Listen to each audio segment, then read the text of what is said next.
श्री गणेशाय नमः। ओम श्री परमात्मने नमः। इस चैनल पर आपका स्वागत है। संक्षिप्त पद्म पुराण में वर्णित पाताल खंड का प्रथम अध्याय। शेष जी का वात्स्यायन मुनि से रामाश्वमेध की कथा आरंभ करना। श्री रामचंद्र जी का लंका से अयोध्या के लिए विदा होना। नारायणं नमस्कृत्य नरं चैव नरोत्तमं देवी सरस्वती व्यासं ततो जयमुदीरयेत्।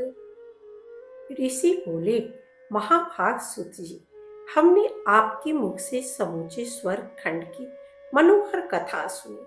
आयुष्मान, अब हम लोग को श्री रामचंद्र जी का चरित्र सुनाइए। सुत जी ने कहा, महर्षिगण, एक समय मुनिवर वात्स्यायन ने पृथ्वी को धारण करने वाले नागराज भगवान अनंत से इस परम निर्मल कथा के विषय में प्रश्न किया। श्री वात्स्यायन बोले, भगवान, शेष तक मैंने आपके मुख से संसार की सृष्टि और प्रलय आदि के विषय की सब बातें सुनी है। भूगोल, खगोल, ग्रह, तारे और नक्षत्र आदि की गति का निर्णय, महतत्व आदि की सृष्टियों के तत्व का पृथक पृथक निरूपण तथा सूर्यवंशी राजाओं के अद्भुत चरित्र का भी मैंने श्रवण किया है।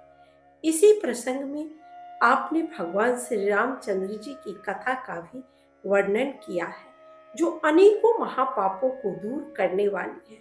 परंतु उन भगवान श्री रामचंद्र जी की अश्वमेध यज्ञ की कथा संक्षेप से ही सुनने को मिली, अतः अब मैं उसे आपके द्वारा विस्तार के साथ सुनना चाहता हूँ। यह वही कथा है जो कहने, सुनने तथा स्मरण करने से बड़े बड़े पातकों को भी नष्ट कर डालती है।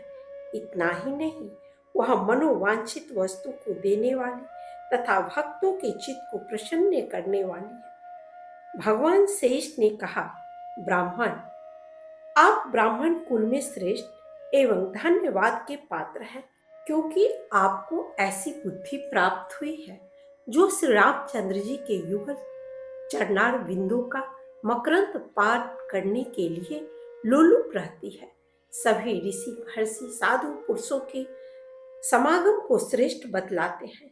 इसका कारण यही है कि सत्संग होने पर श्री रघुनाथ जी की उस कथा के लिए अवसर मिलता है जो समस्त पापों का नाश करने वाली है। देवता और असुर प्रणाम करते समय अपने मुकुटों की मणियों से जिनके चरणों की आरती उतारते हैं, उन्हें भगवान श्री राम का स्मरण कराकर आपने मुझ पर बहुत बड़ा अनुग्रह किया है।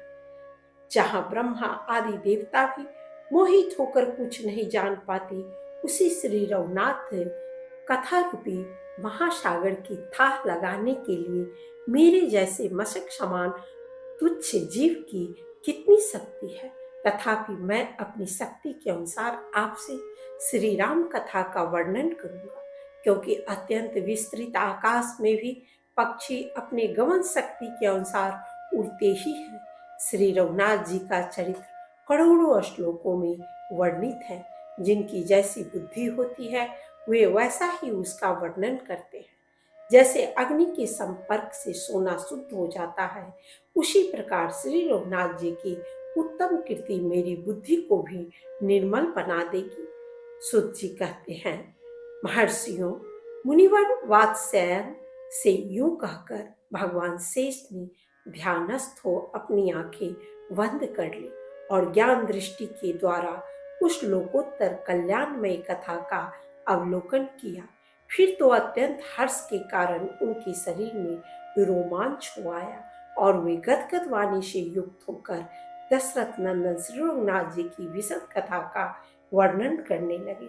भगवान शेष बोले, वात्स्यायन जी, देवता और दानवों को दुख देने वाले लंकापति रावण के मारे जाने पर इंद्र आदि संपूर्ण देवताओं को बड़ा सुख मिला। वे आनंद मग्न होकर दास की भांति भगवान के चरणों में पड़ गए और उनकी स्तुति करने लगे। तत्पश्चात श्री रामचंद्र जी धर्मात्मा विभीषण को लंका के राज्य पर स्थापित करके सीता के साथ पुष्पक विमान पर आरूढ़ हुए। उनके साथ लक्ष्मण, सुग्रीव और हनुमान आदि भी विमान पर जा बैठे। उस समय भगवान के विरह के भय से विभीषण के मन में भी साथ जाने की उत्कंठा हुई और उन्होंने अपने मंत्रियों के साथ श्री रघुनाथ जी का अनुसरण किया। इसके बाद लंका और अशोक वाटिका पर दृष्टि डालते हुए भगवान श्री राम तुरंत ही अयोध्यापुरी की ओर प्रस्थित हुए। साथ ही ब्रह्मा आदि देवता भी अपने अपने विमानों पर बैठकर यात्रा करने लगे। उस समय भगवान श्री राम कानों को सुख पहुंचाने वाली देव दुंदुभियों की मधुर ध्वनि सुनते तथा मार्ग में सीता जी को अनेकों आश्रमों से युक्त तीर्थों, मुनियों, मुनि पुत्रों तथा पतिव्रता मुनि पत्नियों का दर्शन कराते हुए चल रहे थे। परम बुद्धिमान श्री रघुनाथ जी ने अपने लक्ष्मण के साथ जिन जिन स्थानों पर निवास किया था वे सभी सीता जी को दिखाए। इस प्रकार उन्हें मार्ग के स्थानों का दर्शन कराते हुए श्री रामचंद्र जी ने अपनी पूरी अयोध्या को देखा। फिर उसके निकट नंदी ग्राम पर दृष्टिपात किया, जहाँ भाई की वियोग जनित अनेकों दुखमय चिन्हों को धारण करके धर्म का पालन करते हुए राजा भरत निवास कर रहे थे। उन दिनों वे जमीन में गड्ढा खोदकर उसी में सोया करते थे।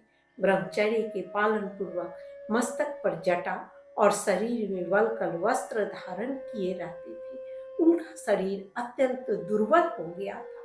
वे निरंतर श्री रामचंद्र जी की चर्चा करते हुए दुख से आतुर रहते थे।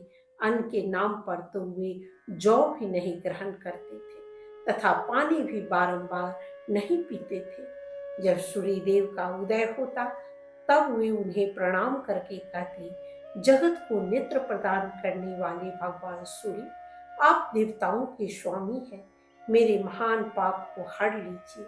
हाय, मुझसे बढ़कर पापी कौन होगा। मेरे ही कारण जगत पूज्य श्री रामचंद्र जी को भी वन में जाना पड़ा। सुकुमार शरीर वाली सीता से सेवित होकर वे इस समय वन में रहते हैं। अहो, जो सीता फूल की सैया पर पुष्पों की डंठल के स्पर्श से भी व्याकुल हो उठती थी और जो कभी सूर्य की धूप में घर से बाहर नहीं निकली, वही पतिव्रता जनक किशोरी आज मेरे कारण जंगलों में भटक रही है। जिनके ऊपर कभी राजाओं की भी दृष्टि नहीं पड़ी थी, उन्हीं सीता को आज किरात लोग प्रत्यक्ष देखते हैं।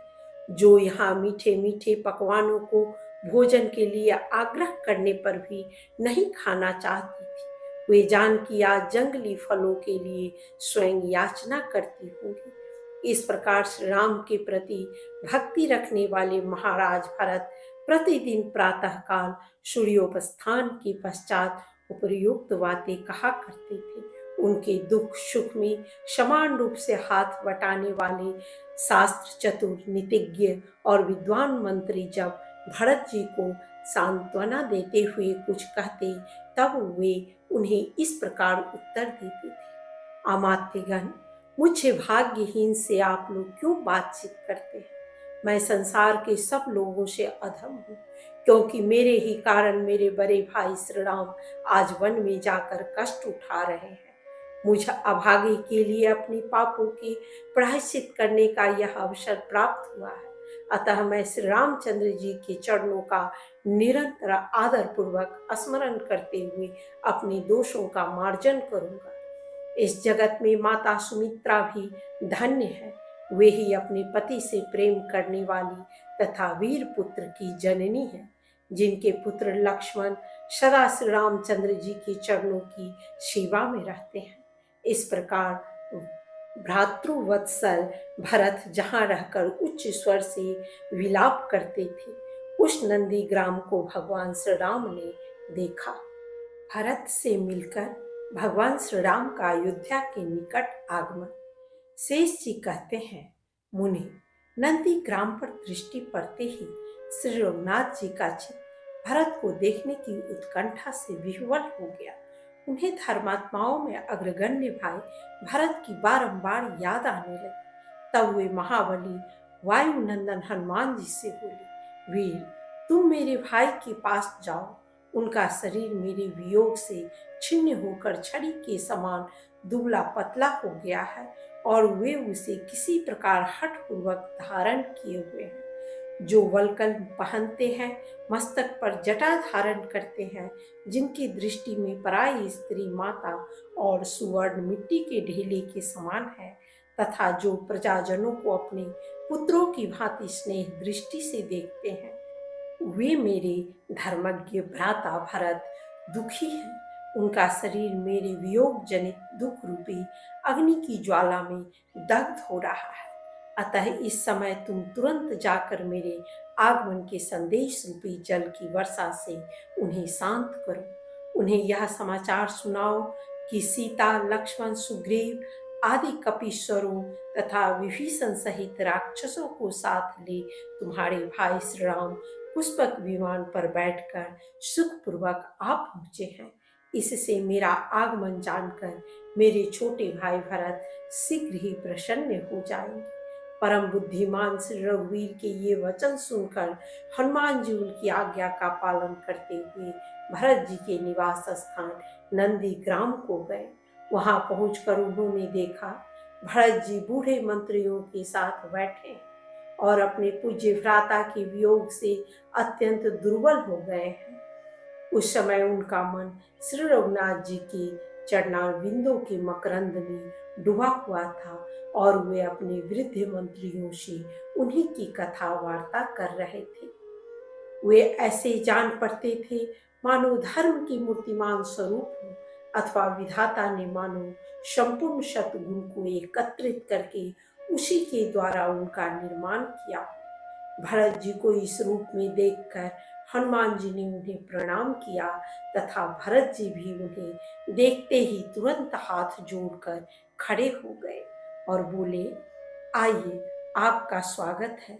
श्री रामचंद्र जी की कुशल कहिए। वे इस प्रकार कह ही रहे थे कि इतने में उनकी दाहिनी बांह फरक उठी, हृदय से शोक निकल गया और उनके मुख पर आनंद के आंसुओं की धारा बह चली। उनकी ऐसी अवस्था देख वानर राज हनुमान ने कहा, लक्ष्मण सहित श्री रामचंद्र जी इस ग्राम के निकट आ गए हैं। श्री रघुनाथ जी के आगमन के संदेश ने भरत के शरीर पर मानो अमृत छिड़क दिया। वे हर्ष में भरकर बोले, श्री राम का संदेश लाने वाले हनुमान जी, मेरे पास ऐसी कोई वस्तु नहीं है जिसे यह प्रिय समाचार सुनाने के बदले में मैं आपको दे सकूं। इस उपकार के कारण मैं जीवन भर आपका दास बना रहूंगा। महर्षि वशिष्ठ तथा वृद्ध मंत्री भी अत्यंत हर्ष में भरकर अर्घ्य हाथ में लिए हनुमान जी के दिखाए हुए मार्ग से श्री रामचंद्र जी के पास चल दिए। भरत जी की दृष्टि दूर से आते हुए परम मनोरम भगवान श्री राम पर पड़ी। वे पुष्पक विमान के मध्य भाग में सीता और लक्ष्मण के साथ बैठे थे। श्री रामचंद्र जी ने भी जटा, वल्कल और कौपीन धारण किए हुए भरत को पैदल ही आते देखा। साथ ही उनकी दृष्टि उन मंत्रियों पर भी पड़ी जिन्होंने भाई के वेश के समान ही वेश धारण कर रखा था। उनके मस्तक पर भी जटा थी तथा वे भी निरंतर तपस्या से क्लेश उठाने के कारण अत्यंत दुर्बल हो गए थे। राजा भरत को इस अवस्था में देखकर श्री रघुनाथ जी को बड़ी चिंता हुई। वे कहने लगे, अहो, राजाओं के भी राजा महाबुद्धिमान महाराज दशरथ का यह पुत्र आज जटा और वल्कल आदि तपस्वी का वेश धारण किए पैदल ही मेरे पास आ रहा है। मित्रों, मैं वन में गया था, किंतु मुझे भी ऐसा दुख नहीं उठाना पड़ा जैसा कि मेरे वियोग के कारण इस भरत को भोगना पड़ रहा है। अहो, देखो तो सही, प्राणों से भी बढ़कर प्यारा और हितैषी मेरा भाई भरत मुझे निकट आया सुनकर हर्ष में भरे हुए वृद्ध मंत्रियों तथा महर्षि वशिष्ठ जी को साथ लेकर मुझसे मिलने के लिए आ रहा है। इस प्रकार भगवान श्री राम आकाश में स्थित पुष्पक के विमान से उपयुक्त बातें कह रहे थे और विभीषण, हनुमान तथा लक्ष्मण उनके प्रति आदर का भाव प्रकट कर रहे थे। निकट आने पर भगवान का हृदय विरह से कातर हो उठा और वे भैया भैया भरत तुम कहाँ हो इस प्रकार कहते तथा बारंबार भाई भाई भाई की रट लगाते हुए तुरंत ही विमान से उतर पड़े। सहायकों सहित श्री रामचंद्र जी को भूमि पर उतरे देख भरत जी हर्ष के आंसू बहाते हुए उनके सामने दंड की भांति धरती पर पड़ गए। श्री रघुनाथ जी ने भी उन्हें दंड की भांति पृथ्वी पर पड़ा देख हर्षपूर्ण दृष्टि से देखते हुए अपनी दोनों भुजाओं से उठाकर छाती से लगा लिया। आरंभ में श्री रामचंद्र जी के बारंबार उठाने पर भी भरत जी उठे नहीं, अपितु अपने दोनों हाथों से भगवान के चरण पकड़कर फूट फूट कर रोते रहे। भरत जी ने कहा, महाबाहु भगवान श्री राम, मैं दुष्ट दुराचारी और पापी हूँ, मुझ पर कृपा कीजिए। आप दया के सागर हैं, अपनी दया से ही मुझे अनुग्रहित कीजिए। भगवान, जिन्हें सीता जी के कोमल हाथों का स्पर्श भी कठोर जान पड़ता था, आपके उन्हीं चरणों को मेरे कारण वन में भटकना पड़ा। यूं कहकर भरत जी ने दीन भाव से आंसू बहाते हुए बारंबार श्री रघुनाथ जी के चरणों का आलिंगन किया और हर्ष से विह्वल होकर उनके सामने हाथ जोड़े खड़े हो गए। करुणा सागर श्री रघुनाथ जी ने अपने छोटे भाई को गले लगाकर प्रधानमंत्रियों को भी प्रणाम किया तथा सबसे आदरपूर्वक कुशल समाचार पूछा। इसके बाद भाई भरत के साथ वे पुष्पक विमान पर जा बैठे। वहां भरत जी ने अपनी भ्रातृ पत्नी पतिव्रता सीता जी को देखा, जो अत्रि की भार्या अनुसुया तथा अगस्त की पत्नी लोपामुद्रा की भांति जान पड़ती थी। पतिव्रता जनक किशोरी का दर्शन करके भरत जी ने उन्हें सम्मान पूर्वक प्रणाम किया और कहा, माँ, मैं महामूर्ख हूँ, मेरे द्वारा जो अपराध हो गया है उसे क्षमा करना, क्योंकि आप जैसी पतिव्रताएं सबका भला करने वाली ही होती है। परम सौभाग्यवती जनक किशोरी ने भी अपने देवर भरत की ओर आदरपूर्ण दृष्टि डालकर उन्हें आशीर्वाद दिया तथा उनका कुशल मंगल पूछा। उस श्रेष्ठ विमान पर आरूढ़ होकर सब के सब आकाश में आ गए। फिर एक ही क्षण में श्री रामचंद्र जी ने देखा कि पिता की राजधानी अयोध्या अब बिल्कुल अपने निकट है। श्री राम का नगर प्रवेश, माताओं से मिलना, राज्य ग्रहण करना तथा राम राज्य की सुव्यवस्था। शेष जी कहते हैं, अपनी राजधानी को देखकर भगवान श्री रामचंद्र जी को बड़ी प्रसन्नता हुई। इधर भरत ने अपने मित्र एवं सचिव सुमुख को नागरिक उत्सव का प्रबंध करने के लिए नगर के भीतर भेजा। भरत जी बोले, नगर के सब लोग शीघ्र ही श्री रघुनाथ जी के आगमन का उत्सव आरंभ करें।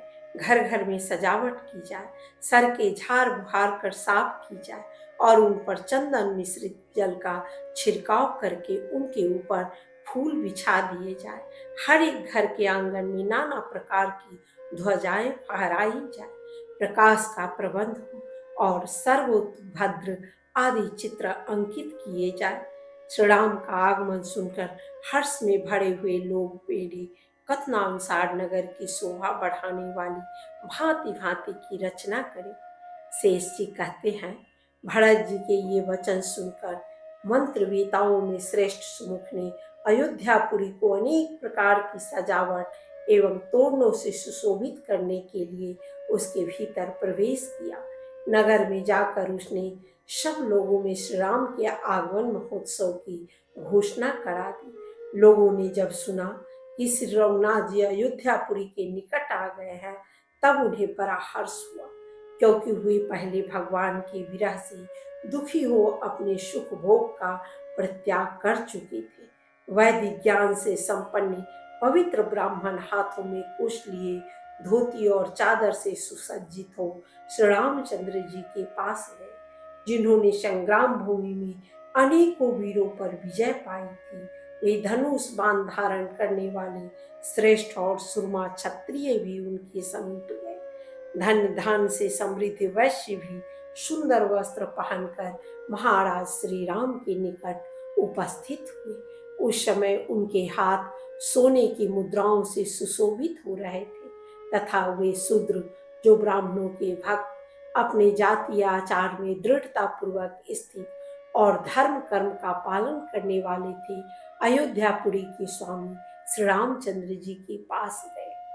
व्यवसायी लोग जो अपने अपने कर्म में स्थित थे, वे सब भी भेंट में देने के लिए अपनी अपनी वस्तु लेकर महाराज श्री राम के समीप गए। इस प्रकार राजा भरत का संदेश पाकर आनंद की बाढ़ में डूबे हुए पूर्वासी नाना प्रकार के कौतुकों में प्रवृत्त होकर अपने महाराज के निकट आए। तदनंतर श्री रामचंद्र जी ने भी अपने अपने विमान पर बैठे हुए संपूर्ण देवताओं से घिरकर मनोहर रचना से सुशोभित अयोध्यापुरी में प्रवेश किया। आकाश मार्ग से विचरण करने वाले वानर भी उछलते कूदते हुए श्री रघुनाथ जी के पीछे पीछे उस उत्तम नगर में गए। उस समय उन सब की पृथक पृथक शोभा हो रही थी। कुछ दूर जाकर श्री रामचंद्र जी पुष्पक विमान से उतर गए और शीघ्र ही श्री सीता के साथ पालकी पर सवार हुए। उस समय वे अपने सहायक परिवार द्वारा चारों ओर से घिरे हुए थे। जोर जोर से बजाए जाते हुए वीणा, पनव और भेरी आदि बाजों के द्वारा उनकी बड़ी शोभा हो रही थी। सूत, मागध और वंदीजन उनकी स्तुति कर रहे थे। सब लोग कहते थे, रघुनंदन आपकी जय हो, सूर्य कुलभूषण श्री राम आपकी जय हो, देव दशरथ नंदन आपकी जय हो, जगत के स्वामी श्री रघुनाथ जी आपकी जय हो। इस प्रकार हर्ष में भरे पूर्ववासियों की कल्याणमयी बातें भगवान को सुनाई दे रही थी। उनके दर्शन से सब लोगों के शरीर में रोमांच हो आया था, जिससे वे बड़ी शोभा पा रहे थे। कर्मशः आगे बढ़कर भगवान की सवारी गली और चौराहों से सुशोभित नगर के प्रधान मार्ग पर जा पहुंचे, जहां चंदन मिश्रित जल का छिड़काव हुआ था और सुंदर फूल तथा पल्लव बिछे थे। उस समय नगर की कुछ स्त्रियां खिड़की के सामने की छज्जों का सहारा लेकर भगवान की मनोहर छवि निहारती हुई आपस में कहने लगी। पूर्वासिनी स्त्रियां बोली, सखियों, वनवासिनी भीलों की कन्याएं भी धन्य हो गई, जिन्होंने अपने नील कमल के समान लोचनों द्वारा श्री रामचंद्र जी की मुखारविंद का मकरंद पान किया है। अपने सौभाग्य से इन कन्याओं ने महान अभ्युदय प्राप्त किया है। अरि विरोचित तेज से युक्त श्री रघुनाथ जी के मुख की ओर तो देखो, जो कमल की सुषमा को लज्जित करने वाले सुंदर नेत्रों से सुशोभित हो रहा है।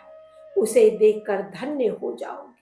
अहो, ब्रह्मा आदि देवता भी जिनका दर्शन नहीं कर पाते, वे ही आज हमारी आंखों के सामने हैं। अवश्य ही हम लोग अत्यंत बरभागी हैं। देखो, इनके मुख पर कैसी सुंदर मुस्कान है, मस्तक पर किरीट शोभा पा रहा है। ये लाल लाल होठ बंदूक पुष्प की अरुण प्रभा को अपनी शोभा से तिरस्कृत कर रहे हैं तथा इनकी ऊंची नासिका मनोहर जान पड़ती है। इस प्रकार अधिक प्रेम के कारण उपयुक्त बातें कहने वाली अवधपुरी की रमणिया भगवान के दर्शन कर प्रसन्न होने लगी। तदनंतर जिनका प्रेम बहुत बढ़ा हुआ था, उन पूर्वासी मनुष्यों को अपने दृष्टिपात से संतुष्ट करके संपूर्ण जगत को मर्यादा का पाठ पढ़ने वाले श्री रघुनाथ जी ने माता के भवन में जाने का विचार किया। वे राजाओं के राजा तथा अच्छी नीति का पालन करने वाले थे, अतः पालकी पर बैठे हुए ही सबसे पहले अपनी माता कैकेयी के घर में गए। कैकेयी लज्जा के भार से दबी हुई थी, अतः श्री रामचंद्र जी को सामने देखकर भी वह कुछ न बोली। बारंबार गहरी चिंता में डूबने लगी। सूर्यवंश की पताका फहराने वाले श्री राम ने माता को लज्जित देखकर उसे विनय युक्त वचनों द्वारा सांत्वना देते हुए कहा। श्री राम बोले, माँ, मैंने वन में जाकर तुम्हारी आज्ञा का पूर्ण रूप से पालन किया है। अब बताओ, तुम्हारी आज्ञा से इस समय कौन सा कार्य करूं? श्री राम की यह बात सुनकर भी कैकेयी अपने मुंह को ऊपर न उठा सकी। वह धीरे धीरे बोली, बेटा राम, तुम निष्पाप हो, अब तुम अपने महल में जाओ। माता का यह वचन सुनकर कृपा निधान श्री रामचंद्र जी ने भी उन्हें नमस्कार किया और वहां से सुमित्रा के भवन में गए। सुमित्रा का हृदय बड़ा उदार था। उन्होंने अपने पुत्र लक्ष्मण सहित श्री रामचंद्र जी को उपस्थित देख आशीर्वाद देते हुए कहा, बेटा तुम चिरजीवी हो। श्री रामचंद्र जी ने भी माता सुमित्रा के चरणों में प्रणाम करके बारंबार प्रसन्नता प्रकट करते हुए कहा, माँ, लक्ष्मण जैसे पुत्र रत्न को जन्म देने के कारण तुम रत्न गर्भा हो। बुद्धिमान लक्ष्मण ने जिस प्रकार हमारी सेवा की है, जिस तरह इन्होंने मेरे कष्टों का निवारण किया है, वैसा कार्य और किसी ने कभी नहीं किया। रावण ने सीता को हर लिया, उसके बाद मैंने पुनः जो इन्हें प्राप्त किया है, वह सब तुम लक्ष्मण का ही पराक्रम समझो। यों कहकर था सुमित्रा के दिए हुए आशीर्वाद को सिरोधार्य करके हुए देवताओं के साथ अपनी माता कौशल्या के महल में गए। माता को अपने दर्शन के लिए उत्कंठित तथा हर्ष मग्न देख भगवान श्री राम तुरंत ही पालकी से उतर पड़े और निकट पहुंचकर उन्होंने माता के चरणों को पकड़ लिया। माता कौशल्या का हृदय बेटे का मुंह देखने के लिए उत्कंठा से विह्वल हो रहा था। उन्होंने अपने राम को बारंबार छाती से लगाया और बहुत प्रसन्न हुई। उनके शरीर में रोमांच हो आया, वाणी गदगद हो गई और नेत्रों से आनंद के आंसू प्रवाहित होकर चरणों को भिगोने लगे। विनयशील श्री रघुनाथ जी ने देखा कि माता अत्यंत दुर्बल हो गई है। मुझे देखकर ही इन्हें कुछ कुछ हर्ष हुआ है। उनकी इस अवस्था पर दृष्टिपात करके उन्होंने कहा, श्री राम बोले, माँ, मैंने बहुत दिनों तक तुम्हारे चरणों की सेवा नहीं की है। निश्चय ही मैं बड़ा भाग्यहीन हूँ। तुम मेरे इस अपराध को क्षमा करना। जो पुत्र अपने माता पिता की सेवा के लिए उत्सुक नहीं रहते, उन्हें रजवीर से उत्पन्न हुआ कीड़ा ही समझना चाहिए। क्या करूं? पिताजी की आज्ञा से मैं दंडकारण्य में चला गया था। वहां से रावण सीता को हरकर लंका में ले गया था, किंतु तुम्हारी कृपा से उस राक्षस राज को मारकर मैंने पुनः इन्हें प्राप्त किया है। ये पतिव्रता सीता भी तुम्हारे चरणों में पड़ी है। इनका चित्त सदा तुम्हारे ही चरणों में ही लगा रहता है। श्री रामचंद्र जी की बात सुनकर माता कौशल्या ने अपने पैरों पर पड़ी हुई पतिव्रता बहू सीता को आशीर्वाद देते हुए कहा, माननीय सीता, तुम चिरकाल तक अपने पति की जीवन संगिनी बनी रहो। मेरी पवित्र स्वभाव वाली बहू, तुम 2 पुत्रों की जननी होकर अपने इस कुल को पवित्र करो। बेटी, दुख सुख में पति का साथ देने वाली तुम्हारी जैसी पतिव्रता स्त्रियां तीनों लोकों में कहीं भी दुख की भागनी नहीं होती। यह सर्वथा सत्य है। विदेह कुमारी, तुमने महात्मा राम के चरण कमलों का अनुसरण करके अपने ही द्वारा अपने कुल को पवित्र कर दिया। सुंदर नेत्रों वाली श्री रघुनाथ पत्नी सीता से यो कहकर माता कौशल्या चुप हो गई। हर्ष के कारण पुनः उनका सर्वांग पुलकित हो गया। तदनंतर श्री रामचंद्र जी के भाई भरत ने उन्हें पिताजी का दिया हुआ अपना महान राज्य निवेदन कर दिया। इससे मंत्रियों को बड़ी प्रसन्नता हुई। उन्होंने मंत्र के जानने वाले ज्योतिषियों को बुलाकर राज्याभिषेक का मुहूर्त पूछा और उद्योग करके उनके बताए हुए उत्तम नक्षत्र से युक्त अच्छे दिन को शुभ मुहूर्त में बड़े हर्ष के साथ राजा श्री रामचंद्र जी का अभिषेक कराया। सुंदर व्याघ्र चर्म के ऊपर 7 द्वीपों से युक्त पृथ्वी का नक्शा बनाकर राजाधिराज महाराज श्री राम उस पर विराजमान हुए। उसी दिन से साधु पुरुषों के हृदय में आनंद छा गया। सभी स्त्रियां पति के प्रति भक्ति रखती हुई पतिव्रत धर्म के पालन में संलग्न हो गई। संसार के मनुष्य कभी मन से भी पाप का आचरण नहीं करते थे। देवता, दैत्य, नाग, यक्ष, असुर तथा बड़े बड़े सर्प, ये सभी न्याय मार्ग पर स्थित होकर श्री रामचंद्र जी की आज्ञा को सिरोधार्य करने लगे। सभी परोपकार में लगे रहते थे। सबको अपने धर्म के अनुष्ठान में ही सुख और संतोष की प्राप्ति होती थी। विद्या से ही सबका विनोद होता था। दिन रात शुभ कर्मों पर ही सबकी दृष्टि रहती थी। श्री राम के राज्य में चोरों की तो कहीं चर्चा ही नहीं थी। जोर से चलने वाली हवा भी राह चलते हुए पथिकों के सूक्ष्म से सूक्ष्म वस्त्र को भी नहीं उड़ाती थी। कृपा निधान श्री रामचंद्र जी का स्वभाव बड़ा दयालु था। वे याचकों के लिए कुबेर थे। देवताओं द्वारा श्री राम की स्तुति, श्री राम का उन्हें वरदान देना तथा राम राज्य का वर्णन। शेष जी कहते हैं, मुने, जब श्री रामचंद्र जी का राज्याभिषेक हो गया तो राक्षस राज रावण के वध से प्रसन्न चित्त हुए देवताओं ने प्रणाम करके उनका इस प्रकार स्तवन किया। देवता बोले, देवताओं की पीड़ा दूर करने वाले दशरथ नंदन श्री राम, आपकी जय हो। आपके द्वारा जो राक्षस राज का विनाश हुआ है, उस अद्भुत कथा का समस्त कविजन उत्कंठा पूर्वक वर्णन करेंगे। भुवनेश्वर, प्रलय काल में आप संपूर्ण लोकों की परंपरा को लीला पूर्वक ग्रस्त लेते हैं। प्रभु, आप जन्म और जरा आदि के दुखों से सदा मुक्त हैं। प्रबल शक्ति संपन्न परमात्मन, आपकी जय हो। आप हमारा उद्धार कीजिए, उद्धार कीजिए। धार्मिक पुरुषों के कुल रूपी समुद्र में प्रकट होने वाले अजर अमर और अच्युत परमेश्वर, आपकी जय हो। भगवान, आप देवताओं से श्रेष्ठ हैं। आपका नाम लेकर अनेकों प्राणी पवित्र हो गए। फिर जिन्होंने श्रेष्ठ दुष्वंश में जन्म ग्रहण करके उत्तम मानव शरीर को प्राप्त किया है, उनका उद्धार होना कौन बड़ी बात है। शिव और ब्रह्मा जी भी जिनको मस्तक झुकाते हैं, जो पवित्र यव आदि के चिन्हों से सुशोभित तथा मनोवांछित कामना एवं समृद्धि देने वाले हैं, उन आपके चरणों का हम निरंतर अपने हृदय में चिंतन करते रहें, यही हमारी अभिलाषा है। आप कामदेव की भी शोभा को तिरस्कृत करने वाली मनोहर कांति धारण करते हैं। परम पावन दयामय, यदि आप इस भूमंडल को अभयदान न दे तो देवता कैसे सुखी हो सकते हैं। नाथ, जब जब दानवी शक्तियां हमें दुख देने लगे, तब तब आप इस पृथ्वी पर अवतार ग्रहण करें।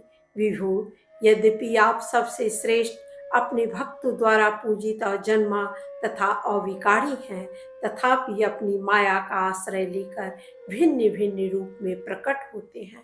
आपके सुंदर चरित्र मरने वाले प्राणियों के लिए अमृत के समान दिव्य जीवन प्रदान करने वाले हैं। उनके श्रवण मात्र से समस्त पापों का नाश हो जाता है।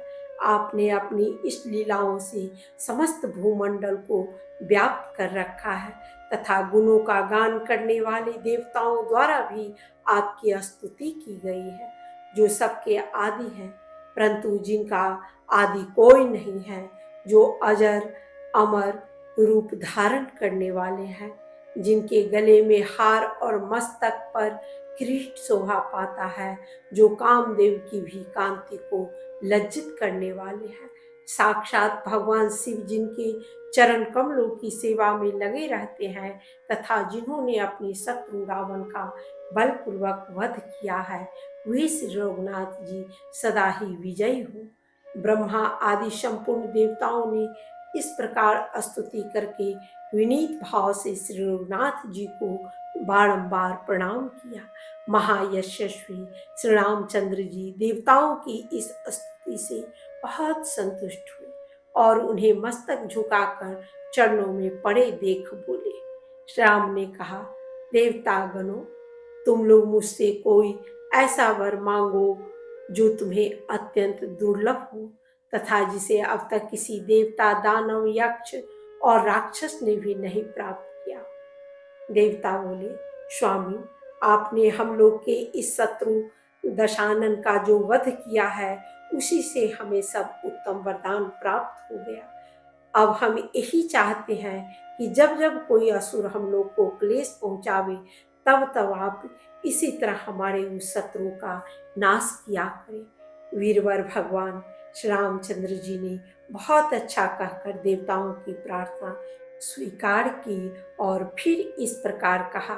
श्री राम बोले, देवताओं, तुम सब लोग आदर पूर्वक मेरा वचन सुनो। तुम लोगों ने मेरे गुणों को ग्रथित करके जो यह अद्भुत स्तोत्र बनाया है, इसका जो मनुष्य प्रातः काल तथा रात्रि में एक बार प्रतिदिन पाठ करेगा, उसको कभी अपने शत्रुओं से पराजित होने का भयंकर कष्ट नहीं भोगना पड़ेगा। उसके घर में दरिद्रता का प्रवेश नहीं होगा तथा उसे रोग नहीं सताएंगे। इतना ही नहीं, इसके पाठ से मनुष्यों के उल्लासपूर्ण हृदय में मेरे युगल चरणों की गाढ़ भक्ति का उदय होगा। यह कहकर नरदेव शिरोमणि श्री रघुनाथ जी चुप हो गए तथा संपूर्ण देवता अत्यंत प्रसन्न होकर अपने अपने लोक को चले गए। इधर लोकनाथ श्री रामचंद्र जी अपने विद्वान भाइयों का पिता की भांति पालन करते हुए प्रजा को अपने पुत्र के समान मानकर सबका लालन पालन करने लगे। उनके शासन काल में जगत के मनुष्यों की कभी अकाल मृत्यु नहीं होती थी। किसी के घर में रोग आदि का प्रकोप नहीं होता था, न कभी इति दिखाई देती और न शत्रु से ही कोई भय होता। वृक्षों में सदा फल लगे रहते और पृथ्वी पर अधिक मात्रा में अनाज की उपज होती थी। स्त्रियों का जीवन पुत्र पौत्र आदि परिवार से समाप्त रहता था। उन्हें निरंतर अपने प्रियतम का संयोग जनित सुख मिलते रहने के कारण विरह का क्लेश नहीं भोगना पड़ता था। सब लोग सदा श्री रघुनाथ जी के चरण कमलों की कथा सुनने के लिए उत्सुक रहते थे। उनकी वाणी कभी पराई निंदा में नहीं प्रवृत्त होती थी। उनके मन में भी कभी पाप का संकल्प नहीं होता था। सीतापति श्री राम के मुख की ओर निहारते समय लोगों की आंखें स्थिर हो जाती, वे एक टक नेत्रों से उन्हें देखते रह जाते थे। सबका हृदय निरंतर करुणा से भरा रहता था। सदा इष्ट और आपूर्ति के अनुष्ठान कराने वाले लोगों के द्वारा उस राज्य की जड़ और मजबूत होती थी। समूचे राष्ट्र में सदा हरी भरी खेती लहराती रहती थी। जहाँ सुगमता पूर्वक यात्रा की जा सके, ऐसे क्षेत्रों से वह देश भरा हुआ था। उस राज्य का देश सुंदर और प्रजा उत्तम थी। सब लोग स्वस्थ रहते थे, गौएं अधिक थी और घास पात का अच्छा सुविधा था। स्थान स्थान पर देव मंदिरों की श्रेणियां राज्य की शोभा बढ़ाती थी। उस राज्य में सभी गांव भरे पूरे और धन संपत्ति से सुशोभित थे। वाटिकाओं में सुंदर सुंदर फूल शोभा पाते और वृक्षों में स्वादिष्ट फल लगते थे। कमलों से भरे हुए तालाब वहां की भूमि का सौंदर्य बढ़ा रहे थे। राम राज्य में केवल नदी ही सदम्भा थी, वहां की जनता कहीं भी सदम्भा नहीं दिखाई देती थी। ब्राह्मण क्षत्रिय आदि वर्णों के कुल ही कुलीन थे, उनके धन नहीं कुलीन थे। उनके धन का कुत्सित मार्ग में लय उपयोग नहीं होता था। उस राज्य की स्त्रियों में भी विभ्रम था, विद्वानों में कहीं विभ्रम का नाम भी नहीं था। वहां की नदियां ही कुटिल मार्ग से जाती थी, प्रजा नहीं। यथार्थ प्रजा में कुटिलता का सर्वथा अभाव था।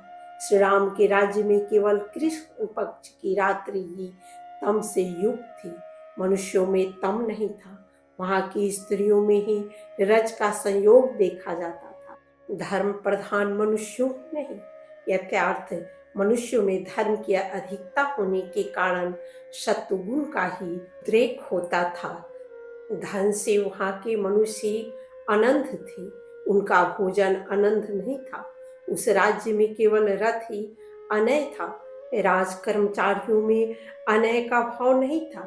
फरसे फावड़े चवर था, छत्रों में ही दंड देखा जाता था। अन्यत्र कहीं भी क्रोध या बंधन जनित दंड देखने में नहीं आता था। जलों में ही जड़ता की बात सुनी जाती थी, मनुष्यों में नहीं। स्त्री के मध्य भाग में ही दुर्बलता थी, अन्यत्र नहीं। वहां औषधियों में ही कुष्ठ का योग देखा जाता था। मनुष्यों में कुष्ठ का नाम भी नहीं था। रत्नों में ही वेद होता था, मूर्तियों के हाथों में ही सूल रहता था। प्रजा के शरीर में वेद या सूल का रोग नहीं था। रसानुभूति के समय सात्विक भाव के कारण ही शरीर में कंप होता था। भय के कारण कहीं किसी को कंपी होती हो, ऐसी बात नहीं देखी जाती थी। राम राज्य में केवल हाथी ही मतवाले होते थे, मनुष्यों में कोई मतवाला नहीं। तरंगी जलाशयों में ही उठती थी, किसी के मन में नहीं, क्योंकि सबका मन स्थिर था। दान का त्याग केवल हाथियों में ही दृष्टिगोचर होता था, राजाओं में नहीं। कांटे ही तीखे होते थे, मनुष्यों का स्वभाव नहीं। केवल बानों का ही गुणों से वियोग होता था, मनुष्यों का नहीं। दृढ़ बंधोक्ति केवल पुस्तकों में ही उपलब्ध होती थी। लोक में कोई सुदृढ़ बंधन में बांधा या कैद किया गया हो, ऐसी बात नहीं सुनी जाती थी। प्रजा को सदा ही श्री रामचंद्र जी से लाड़ प्यार प्राप्त होता था। अपने द्वारा लालित प्रजा का निरंतर लालन पालन करते हुए वे उस संपूर्ण देश की रक्षा करते थे। श्री राम के दरबार में अगस्त जी का आगमन, उनके द्वारा रावण आदि के जन्म तथा तपस्या का वर्णन और देवताओं की प्रार्थना से भगवान का अवतार लेना। शेष जी कहते हैं, एक बार एक नीच के मुख से श्री सीता जी के अपमान की बात सुनकर धोबी के आक्षेपपूर्ण वचन से प्रभावित होकर श्री रघुनाथ जी ने अपनी पत्नी का परित्याग कर दिया। इसके बाद वे सीता से रहित एकमात्र पृथ्वी का, जो उनके आदेश से ही सुरक्षित थी, धर्मानुसार पालन करने लगे। एक दिन महामती श्री रामचंद्र जी राजसभा में बैठे हुए थे। इसी समय मुनियों में श्रेष्ठ अगस्त्य ऋषि, जो बहुत बड़े महात्मा थे, वहां पधारे। समुद्र को सोख लेने वाले उन अद्भुत महर्षि को आया देख महाराज श्री रामचंद्र जी अर्घ लिए संपूर्ण सभासदों तथा गुरु वशिष्ठ के साथ उठकर खड़े हो गए। फिर स्वागत सत्कार के द्वारा उन्हें सम्मानित करके भगवान ने उनकी कुशल पूछी, और जब वे सुखपूर्वक आसन पर बैठकर विश्राम कर चुके तो श्री रघुनंदन ने उनसे वार्तालाप आरंभ किया। श्री राम ने कहा, महाभाग कुंभज, आपका स्वागत है। तपोनिधि, निश्चय ही आज आपके दर्शन से हम सब लोग कुटुंब सहित पवित्र हो गए। इस भूमंडल पर कहीं कोई भी ऐसा प्राणी नहीं है जो आपकी तपस्या में विघ्न डाल सके। आपकी सहधर्मिणी लोपामुद्रा भी बड़ी सौभाग्यशालिनी है, जिनके पातिव्रत्य धर्म के प्रभाव से सब कुछ शुभ ही होता है। मुनीश्वर, आप धर्म के साक्षात विग्रह और करुणा के सागर हैं। लोभ तो आपको छू भी नहीं गया है। बताइए, मैं आपका कौन सा कार्य करूं? महामुनि, यद्यपि आपकी तपस्या के प्रभाव से ही सब कुछ सिद्ध हो जाता है, आपके संकल्प मात्र से ही बहुत कुछ हो सकता है। तथापि मुझ पर कृपा करके ही मेरे लिए कोई सेवा बतलाइए। शेष जी कहते हैं, मुनि, राजाओं के भी राजा परम बुद्धिमान जगत गुरु श्री रामचंद्र जी के ऐसा कहने पर महर्षि अगस्त जी अत्यंत विनय युक्त वाणी में बोले। अगस्त जी ने कहा, स्वामी, आपका दर्शन देवताओं के लिए भी दुर्लभ है। यही सोचकर मैं यहाँ आया हूँ। राजाधिराज, मुझे अपने दर्शन के लिए ही आया हुआ समझिए। कृपा निधे, आपने रावण नामक असुर का, जो समस्त लोगों के लिए कंटक रूप था, वध कर डाला। यह बहुत अच्छा हुआ। अब देवगण सुखी और विभीषण राजा हुए, यह बड़े सौभाग्य की बात है।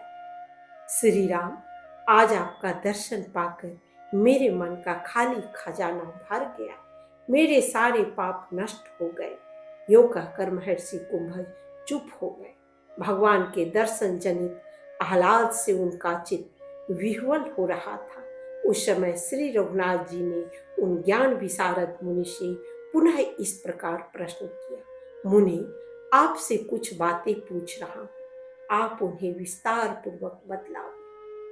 देवताओं को पीड़ा देने वाला वह रावण जिसे मैंने मारा है कौन था, तथा उस दुरात्मा का भाई कुंभकर्ण भी कौन था, उसकी जाति, उसके बंधु बांधव कौन थे। सर्वज्ञ, आप इन सब बातों को विस्तार के साथ जानते हैं, अतः मुझे सब बताइए। भगवान की ये बातें सुनकर तपोनिध कुंभज ऋषि ने सबका उत्तर देना आरंभ किया।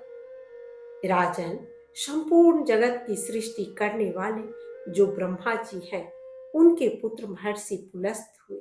पुलस्त जिसे मुनिवर विश्रवा का जन्म हुआ, जो वेद विद्या में अत्यंत प्रवीण थे। उनकी दो पत्नियां थीं, जो बड़ी पतिव्रता और सदाचारणी थी। उनमें से एक का नाम मंदाकिनी था और दूसरी कैकसी नाम से प्रसिद्ध थी। पहली स्त्री मंदाकिनी के गर्भ से कुबेर का जन्म हुआ, जो लोकपाल के पद को प्राप्त हुए हैं। उन्होंने भगवान शंकर के प्रसाद से लंकापुरी को अपना निवास स्थान बनाया था। कैकसी विंदुमाली नामक दैत्य की पुत्री थी। उसके गर्भ से रावण, कुंभकर्ण तथा पुण्यात्मा विभीषण, ये 3 महाबली पुत्र उत्पन्न हुए।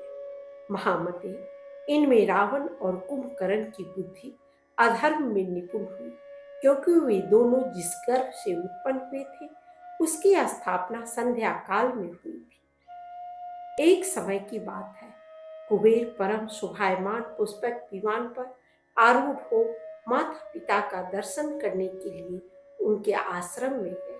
वहां जाकर वे अधिक काल तक माता पिता के चरणों में पड़े रहे। उस समय उनका हृदय हर्ष से विह्वल हो रहा था और संपूर्ण शरीर से रोमांच हो आया था। वे बोले, माता और पिताजी, आज का दिन मेरे लिए बहुत ही सुंदर तथा महान सौभाग्यजनक फल को प्रकट करने वाला है, क्योंकि इस समय मुझे आपके इन युगल चरणों का दर्शन मिला है, जो अत्यंत पुण्य प्रदान करने वाला है। इस प्रकार स्तुति युक्त पदों से माता पिता का स्तवन करके कुबेर पुनः अपने भवन को लौट आए। रावण बड़ा बुद्धिमान था। उसने कुबेर को देखकर अपनी माता से पूछा, माँ, ये कौन है जो मेरे पिताजी के चरणों की सेवा करके फिर लौट गए हैं? इनका विमान तो वायु के समान वेगवान है। इन्हें किस तपस्या से ऐसा विमान प्राप्त हुआ है? शेष जी कहते हैं, मुनि, रावण का वचन सुनकर उसकी माता रोष से विकल हो उठी और कुछ आंखें टेढ़ी करके अनमनी होकर बेटे से बोली, अरे मेरी बात सुन, इसमें बहुत शिक्षा भरी हुई है। जिनके विषय में तू पूछ रहा है वे मेरी सौत की कोख के रत्न कुबेर यहाँ उपस्थित हुए थे, जिन्होंने अपनी माता के विमल वंश को अपने जन्म से और भी उज्जवल बना दिया है। परंतु तू मेरे गर्भ का कीड़ा है, केवल अपना पेट भरने में ही लगा हुआ है। कुबेर ने तपस्या से भगवान शंकर को संतुष्ट करके लंका का निवास, मन के समान वेगशाली विमान, राज्य और संपत्तियां प्राप्त की है। संसार में वही माता धन्य, सौभाग्यवती तथा महान अभ्युदय से सुशोभित होने वाली है, जिसके पुत्र ने अपने गुणों से महापुरुषों का पद प्राप्त कर लिया। रावण दुरात्माओं में सबसे श्रेष्ठ था। उसने अपनी माता के क्रोधपूर्ण वचन सुनकर तपस्या करने का निश्चय किया और उससे कहा। रावण बोला, माँ, कीड़े किसी हस्ती रखने वाला यह कुबेर क्या चीज है? उसकी थोड़ी सी तपस्या किस गिनती में है? लंका की क्या विसात है? तथा बहुत थोड़े सेवकों वाला उसका राज्य भी किस काम का है? यदि मैं अन्न, जल, निद्रा और क्रीड़ा का सर्वदा परित्याग करके ब्रह्मा जी को संतुष्ट करने वाली दुष्कर तपस्या के द्वारा संपूर्ण लोकों को अपने वश में न कर लूं, तो मुझे पितृलोक के विनाश का पाप लगे। तत्पश्चात कुंभकर्ण और विभीषण ने भी तपस्या का निश्चय किया। फिर रावण अपने भाइयों को साथ लेकर पर्वतीय वन में चला गया। वहां उसने सूर्य की ओर ऊपर दृष्टि लगाए एक पैर से खड़ा होकर 10,000 वर्षों तक घोर तपस्या की। कुंभकर्ण ने भी बड़ा कठोर तप किया। विभीषण तो धर्मात्मा थे, अतः उन्होंने उत्तम तपस्या का अनुष्ठान किया। तदनंतर देवाधिदेव भगवान ब्रह्मा जी ने प्रसन्न होकर रावण को बहुत बड़ा राज्य दिया और उसका स्वरूप तीनों लोकों में प्रकाशमान एवं सुंदर बना दिया, जो देवता और दानव दोनों से सेवित था। कुबेर की बुद्धि सदा धर्म में ही लगी रहती थी। रावण ने वर पाने के अनंतर अपने भाई कुबेर को बहुत सताया, उनका विमान छीन लिया और उनकी लंका नगरी पर भी हठात अधिकार जमा लिया। उसने समस्त लोगों को संताप पहुंचाया। देवता स्वर्ग से भाग गए। उस निशाचर ने ब्राह्मण वंश का भी विनाश किया और मुनियों की तो वह जड़ ही काटता फिरता था।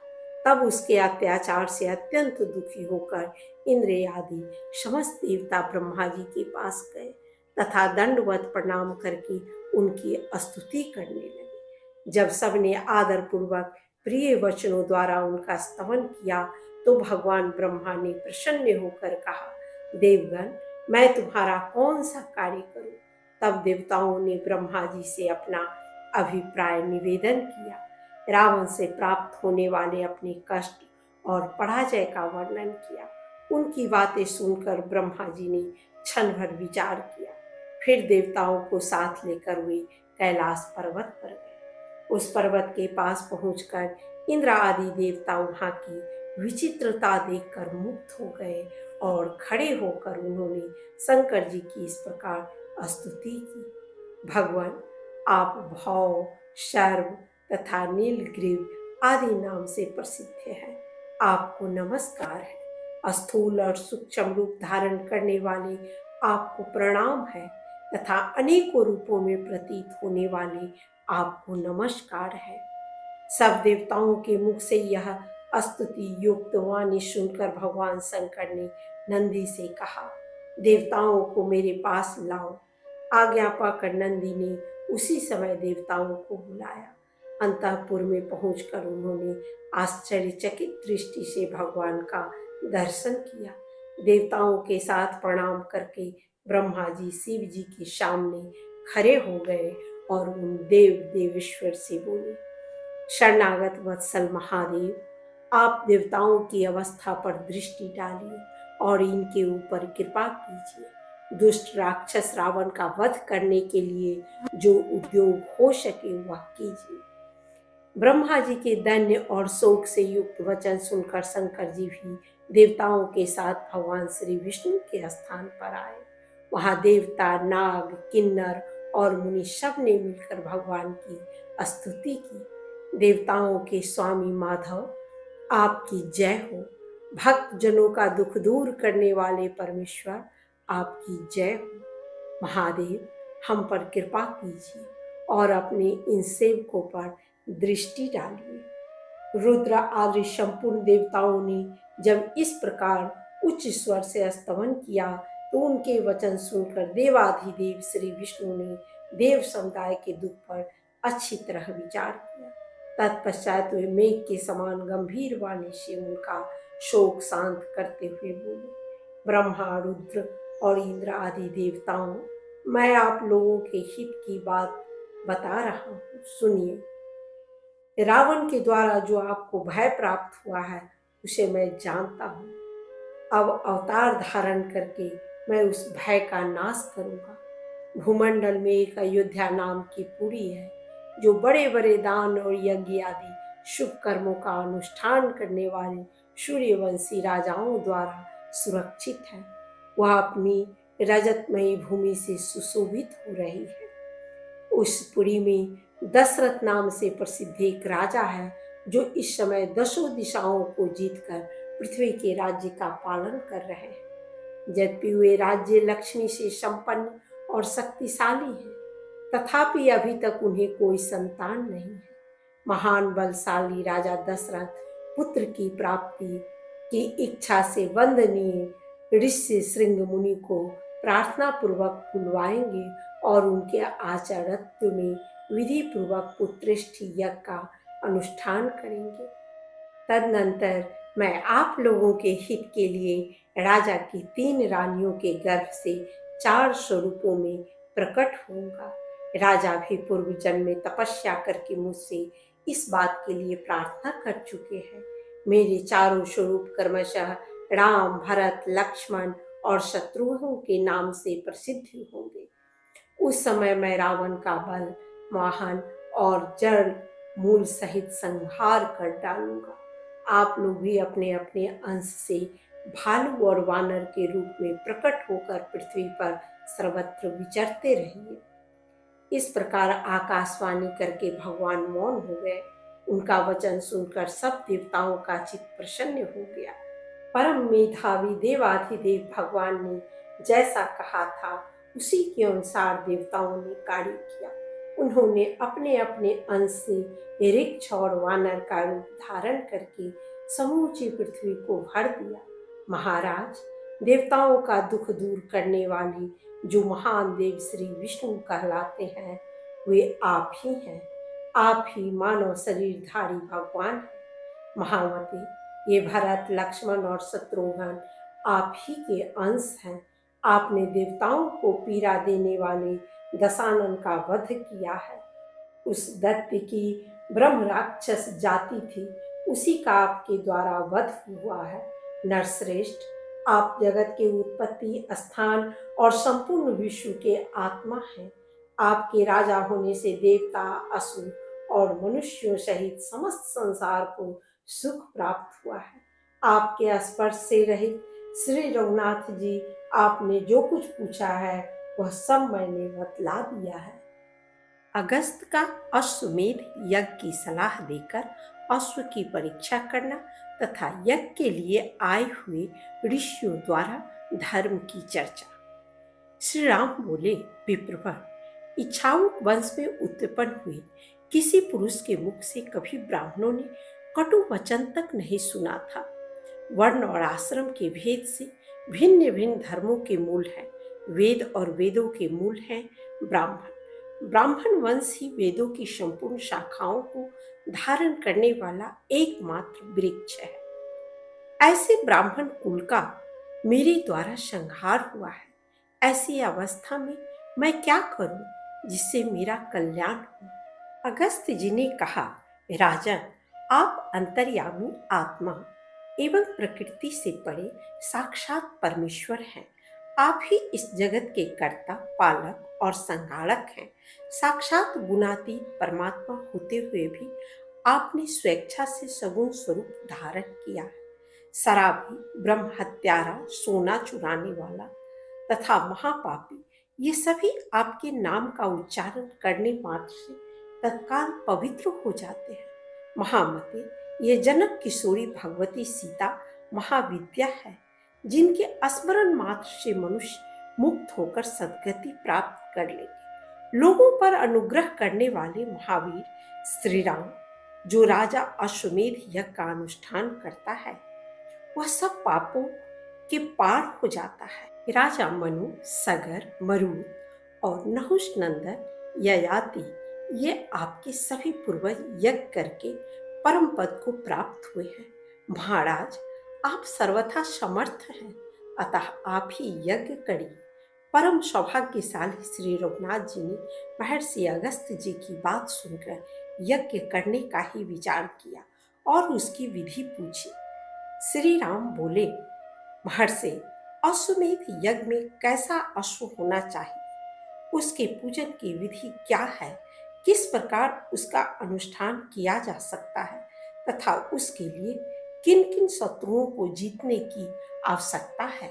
अगस्त जी ने कहा, रघुनंदन, जिसका रंग गंगाजल के समान उज्ज्वल तथा शरीर सुंदर हो, जिसका कान श्याम, मुंह लाल और मुख पीले रंग की हो तथा जो देखने में भी अच्छा जान पड़े, वह उत्तम लक्षणों से लक्षित अश्व ही अश्वमेध में ग्राह्य बतलाया गया है। वैशाख मास की पूर्णिमा को अश्व की विधिवत पूजा करके एक ऐसा पत्र लिखे जिसमें अपने नाम और बल का उल्लेख हो। वह पत्र घोड़े के ललाट में बांधकर उसे स्वच्छंद विचरने के लिए छोड़ देना चाहिए तथा बहुत से रक्षकों को तैनात करके उसकी सब ओर से प्रयत्न पूर्वक रक्षा करनी चाहिए। यज्ञ का घोड़ा जहां जहां जाए उन सब स्थानों पर रक्षकों को भी जाना चाहिए। जो कोई राजा अपने बल या पराक्रम के घमंड में आकर उस घोड़े को जबरदस्ती बांध ले, उससे लड़ भिड़ कर उस अश्व को बलपूर्वक छीन लाना वे रक्षकों का कर्तव्य है। जब तक अश्व लौट कर न आ जाए तब तक यज्ञकर्ता को उत्तम विधि एवं नियमों का पालन करते हुए राजधानी में ही रहना चाहिए। वह ब्रह्मचर्य का पालन करे और मृग का सिंह हाथ में धारण किए रहे। यज्ञ संबंधी व्रत का पालन करने के साथ ही 1 वर्ष तक दीनों, अंधों और दुखियों को धन आदि देकर संतुष्ट करते रहना चाहिए। महाराज, बहुत सा अन्न और धन दान करना उचित है। याचक जिस जिस वस्तु के लिए याचना करे, बुद्धिमान दाता को उसे वही वही वस्तु देनी चाहिए। इस प्रकार का कार्य करते हुए यजमान का यज्ञ जब भली भांति पूर्ण हो जाता है तो वह सब पापों का नाश कर डालता है। शत्रुओं का नाश करने वाले रघुनाथ जी, आप यह सब कुछ करने, सब नियमों को पालने तथा अश्व का विधिवत पूजन करने में समर्थ हैं। अतः इस यज्ञ के द्वारा अपनी विशद कीर्ति का विस्तार करके दूसरे मनुष्यों को भी पवित्र कीजिए।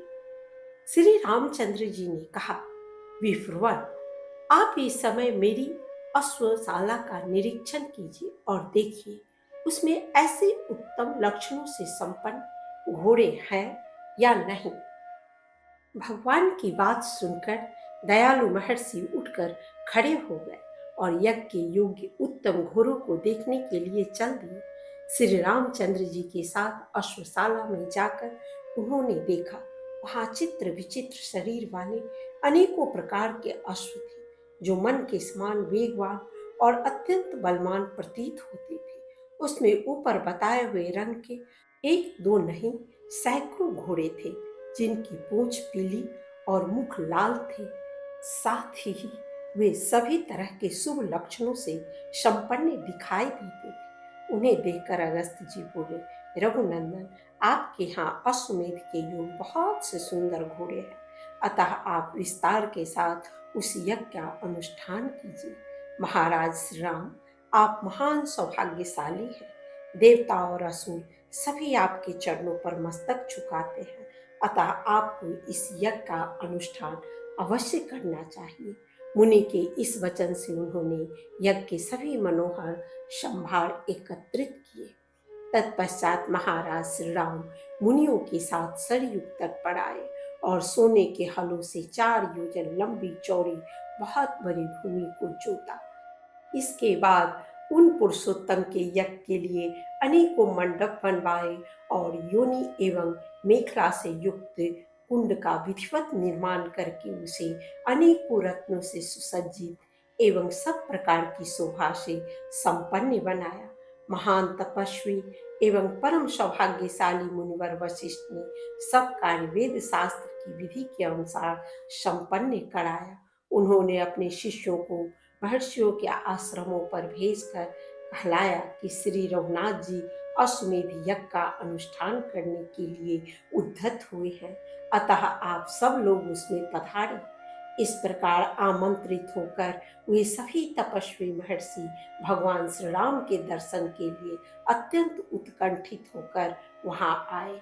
नारद, असित, पर्वत, कपिल मुनि, जातुकर्ण, अंगिरा, अष्टिसेन, अत्रि, गौतम, हारी, याज्ञवल्क्य तथा संवर्त आदि महात्मा भी भगवान श्री राम के अश्वमेध यज्ञ में पधारे। श्री रघुनाथ जी ने बड़े आनंद के साथ उठकर उनका स्वागत किया और उन्हें प्रणाम करके अर्घ्य तथा आसन आदि देकर उन सब की विधिवत पूजा की। फिर गौ और सुवर्ण निवेदन करके वे बोले, महर्षियों, मेरे बड़े भाग्य हैं जो आपके दर्शन हुए। शेष जी कहते हैं, ब्राह्मण, इस प्रकार जब वहां बड़े बड़े ऋषियों का समुदाय एकत्रित हुआ तो उनमें वर्ण और आश्रम के अनुकूल धर्म विषयक चर्चा होने लगी। वात्स्यायन जी ने पूछा, भगवान, वहां धर्म के संबंध में क्या क्या बातें हुई? कौन सी अद्भुत बात बताई गई? उन महात्माओं ने सब लोगों पर दया करके किस विषय का वर्णन किया? शेष जी ने कहा, मुनि, महापुरुषों में श्रेष्ठ दशरथ नंदन भगवान श्री राम ने सब मुनियों को एकत्रित देखकर उनसे समस्त वर्णों और आश्रमों के धर्म पूछे। श्री रघुनाथ जी के पूछने पर उन महर्षियों ने जिन जिन महान गुणकारी धर्मों का वर्णन किया उन सब को मैं विधि पूर्वक बतलाऊंगा, आप ध्यान देकर सुनिए। ऋषि बोले, ब्राह्मण को सदा यज्ञ करना और वेद पढ़ाना आदि कार्य करना चाहिए। वह ब्रह्मचर्य आश्रम में वेदों का अध्ययन पूर्ण करके इच्छा हो तो विरक्त हो जाए और यदि ऐसी इच्छा न हो तो गृहस्थ आश्रम में प्रवेश करे। नीच पुरुषों की सेवा से जीविका चलाना ब्राह्मण के लिए सदा त्याज्य है। वह आपत्ति में पड़ने पर भी कभी सेवावृत्ति से जीवन निर्वाह न करे। संतान प्राप्ति की इच्छा से ऋतु काल में अपनी पत्नी के साथ समागम करना उचित माना गया है।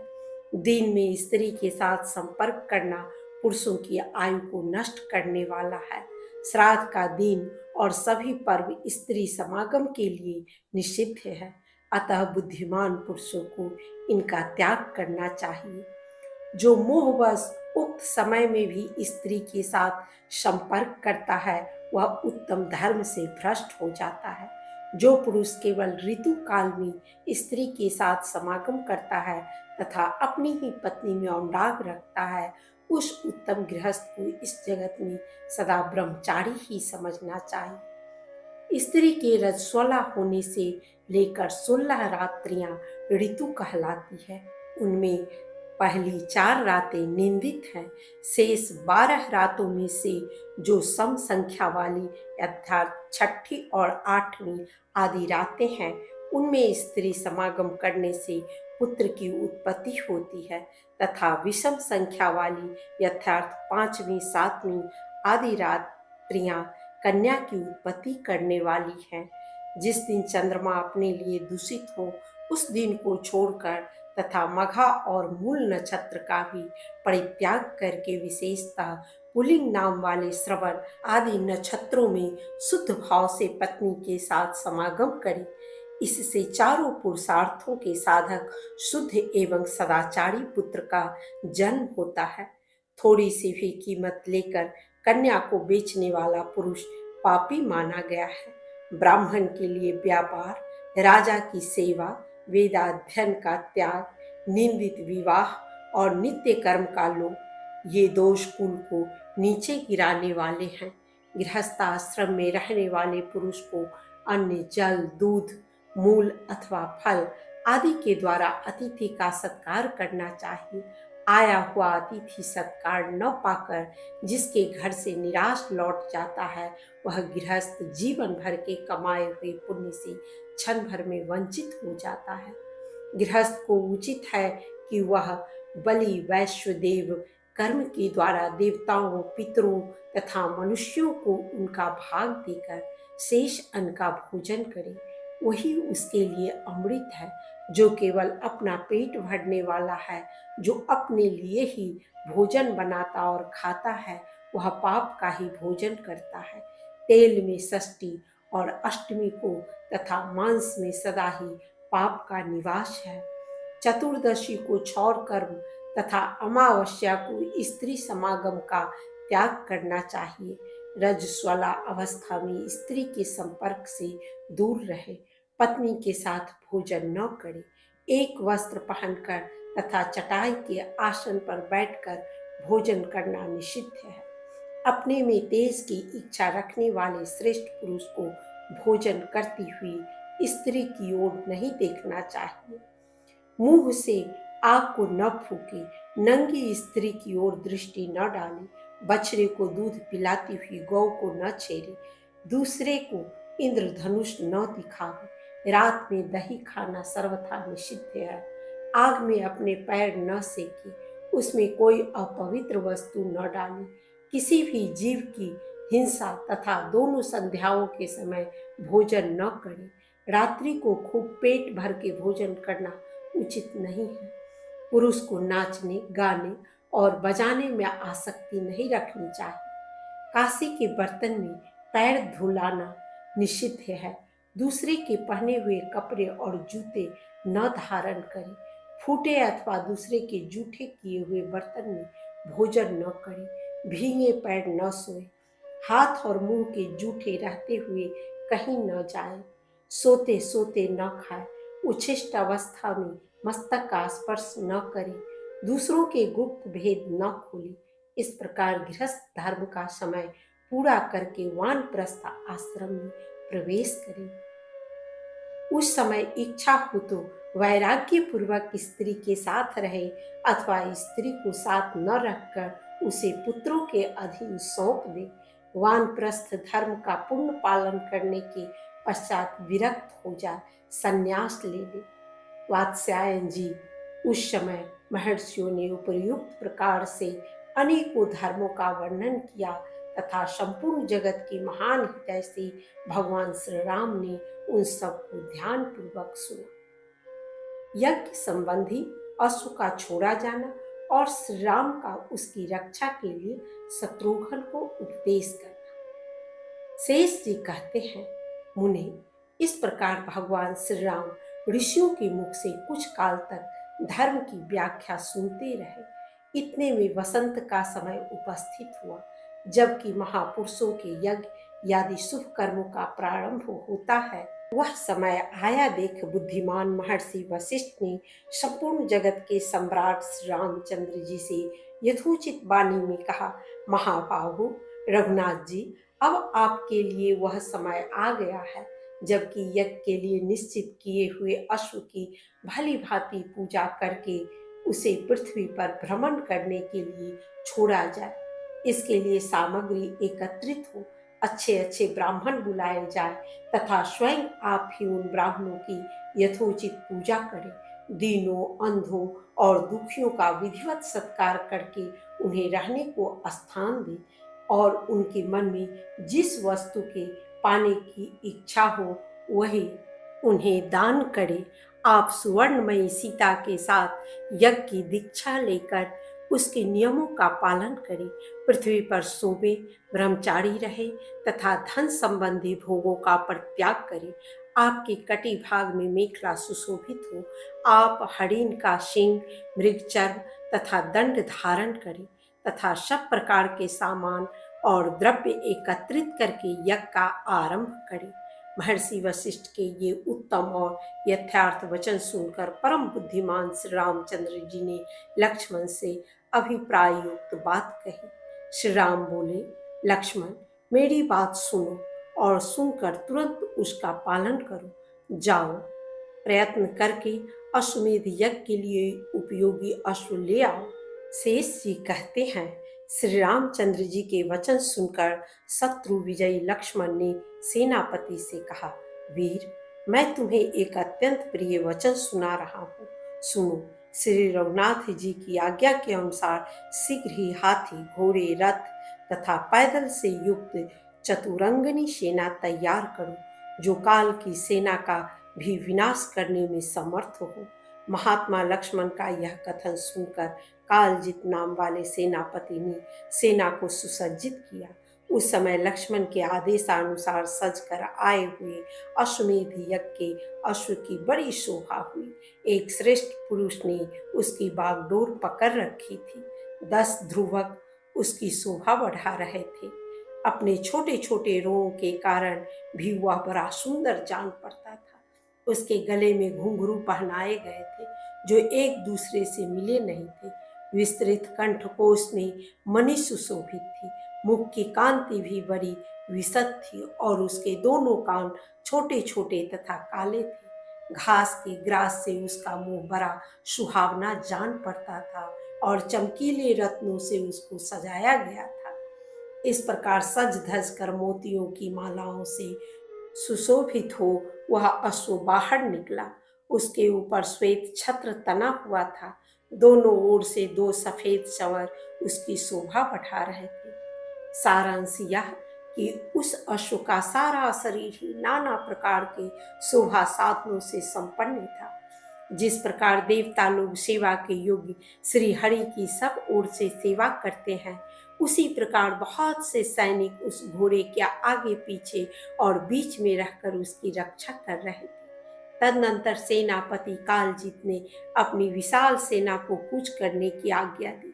आज्ञा पाकर जन समुदाय से भरी हुई वह विशाल वाहिनी छत्रों से सूर्य को ओट में करके अपनी छावनी से निकली।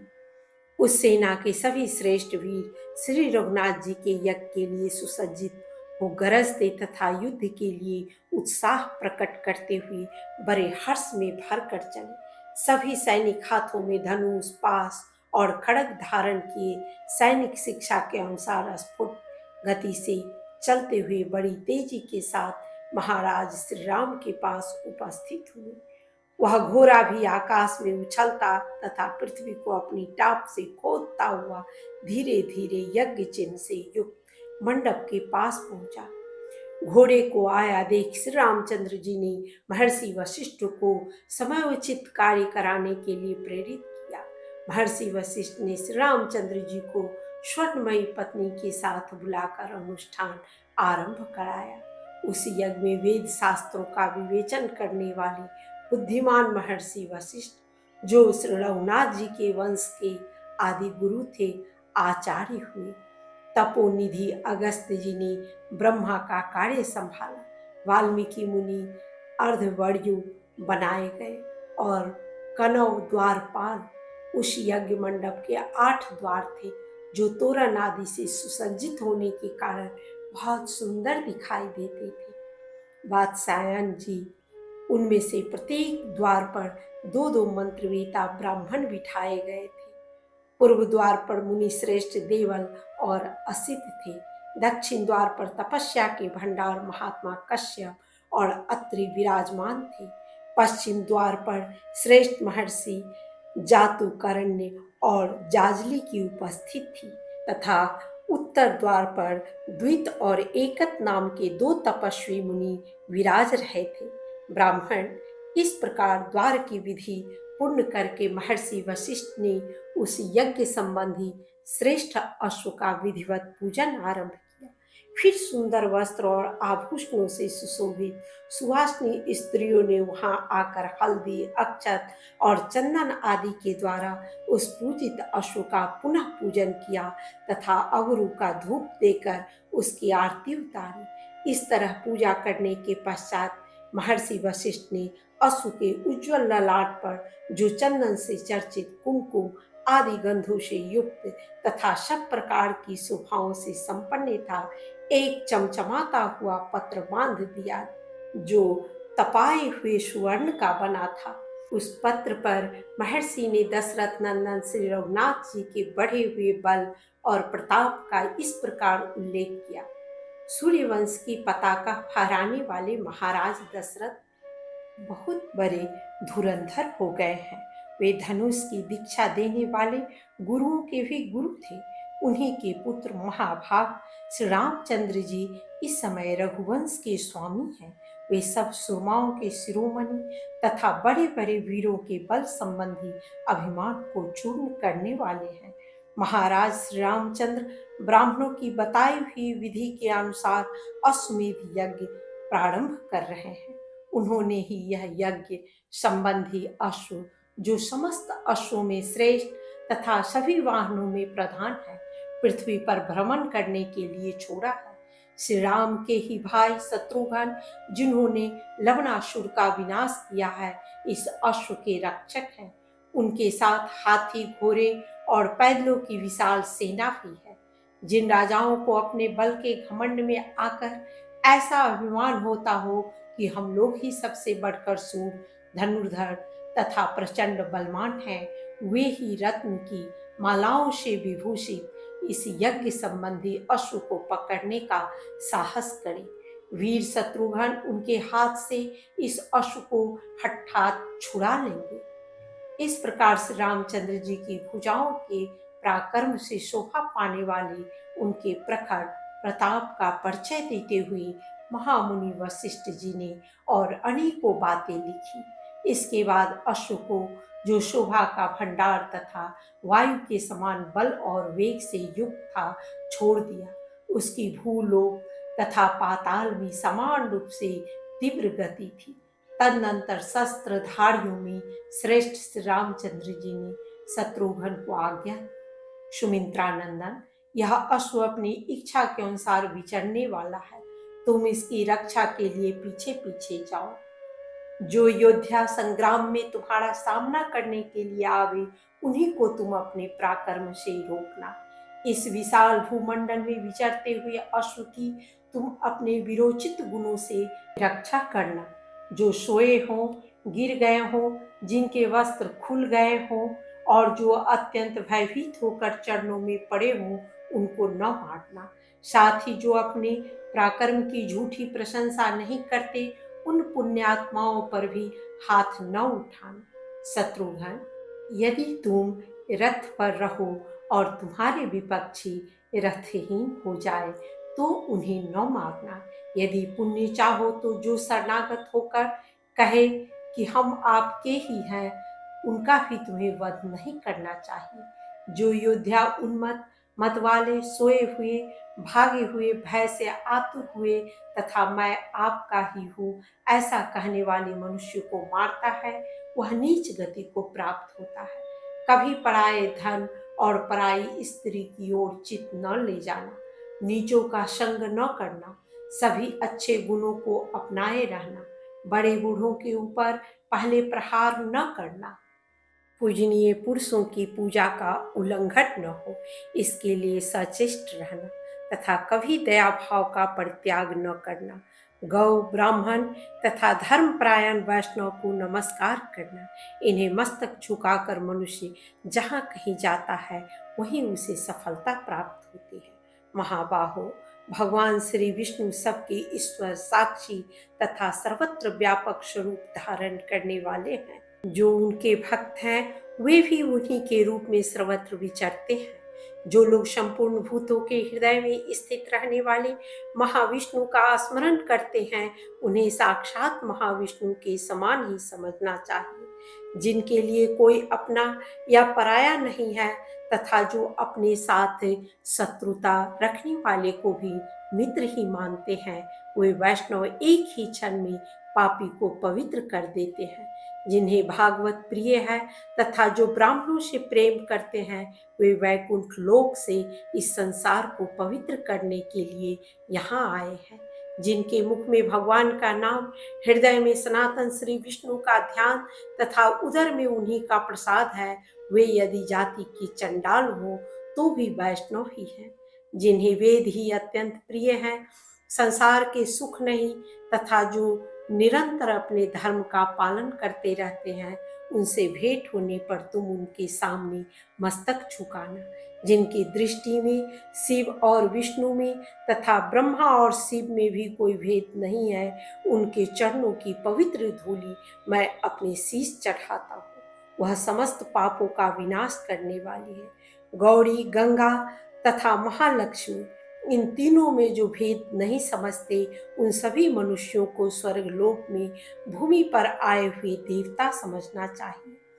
जो अपनी शक्ति के अनुसार भगवान की प्रसन्नता के लिए शरणागतों की रक्षा तथा बड़े बड़े दान किया करता है, उसे वैष्णवों में सर्वश्रेष्ठ समझो। जिनका नाम महान पापों की राशि को तत्काल भस्म कर देता है, उन भगवान के युगल चरणों में जिसकी भक्ति है, वही वैष्णव है। जिनकी इंद्रियां वश में है और मन भगवान के चिंतन में लगा रहता है, उनको नमस्कार करके मनुष्य अपने जन्म से लेकर मृत्यु तक के संपूर्ण जीवन को पवित्र बना लेता है। पराई स्त्रियों को तलवार की धार समझकर यदि तुम उनका परित्याग करोगे, तो संसार में तुम्हें सुयशी सुशोभित ऐश्वर्य की प्राप्ति होगी। इस प्रकार मेरे आदेश का पालन करते हुए तुम उत्तम योग के द्वारा प्राप्त होने वाले परम धाम को पा सकते हो, जिसकी सभी महात्माओं ने प्रशंसा की है। शत्रुघ्न, और पुष्कल आदि का सबसे मिलकर सेना सहित घोड़े के साथ जाना।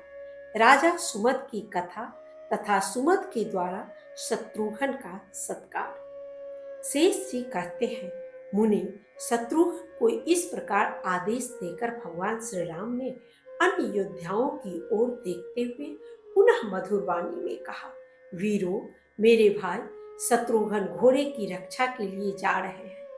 तुम लोगों में से कौन वीर इनके आदेश का पालन करते हुए पीछे की ओर से इनकी रक्षा करने के लिए जाएगा? जो अपने मर्म भेदी अस्त्र शस्त्रों द्वारा सामने आए हुए सब वीरों को जीतने तथा भूमंडल में अपने सुयश को फैलाने में समर्थ हो, वह मेरे हाथ पर रखा हुआ यह वीरा उठा ले।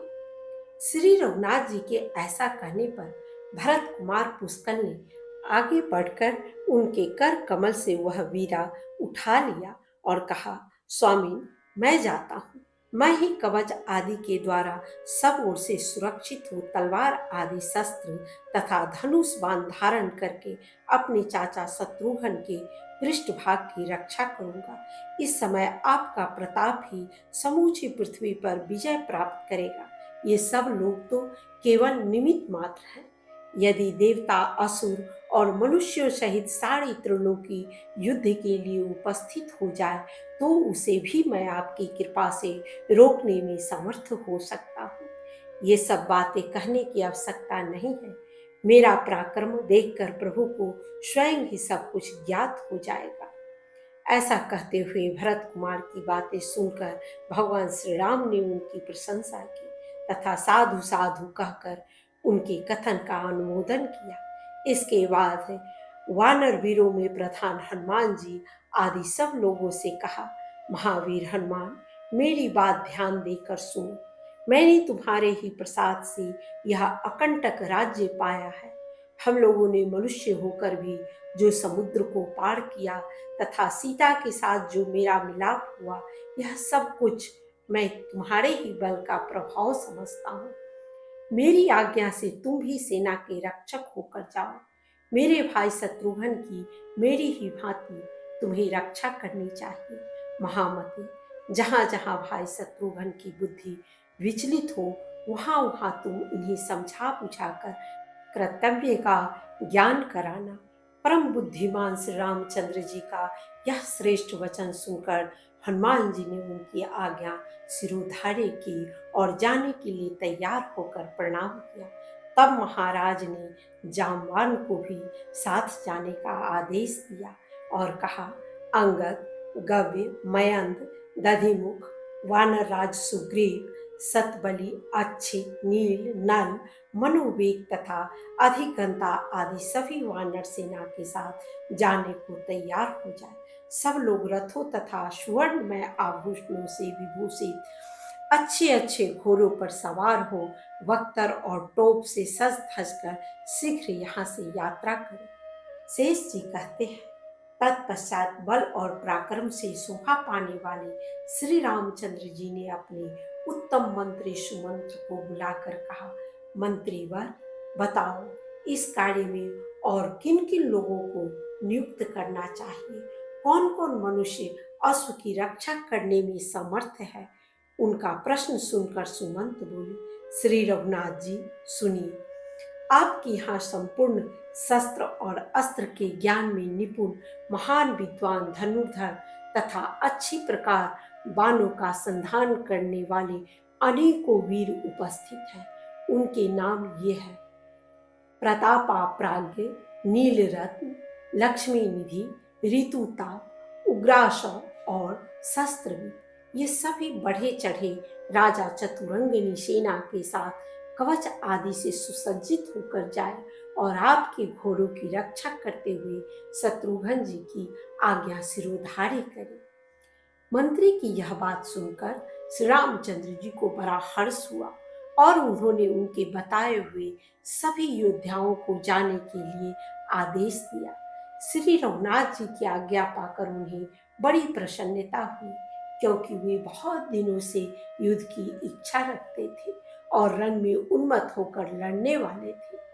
श्री सीतापति की प्रेरणा से वे सभी राजा कवच आदि से सुसज्जित हो अस्त्र शस्त्र लेकर शत्रुघ्न के निवास स्थान पर गए।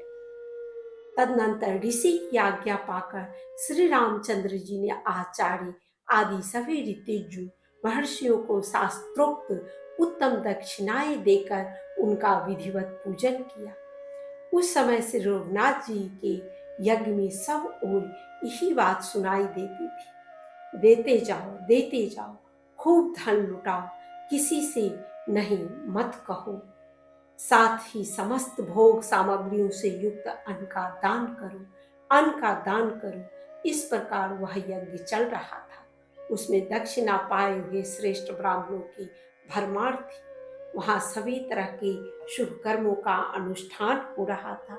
इधर श्री रामचंद्र जी के छोटे भाई शत्रुघ्न अपनी माता के पास जा उन्हें प्रणाम करके बोले, कल्याणमयी माँ, मैं घोड़े की रक्षा के लिए जा रहा हूँ, मुझे आज्ञा दो। तुम्हारी कृपा से शत्रुओं को जीतकर विजय की शोभा से संपन्न हो अन्य महाराजाओं तथा घोड़े को साथ लेकर लौट आऊंगा।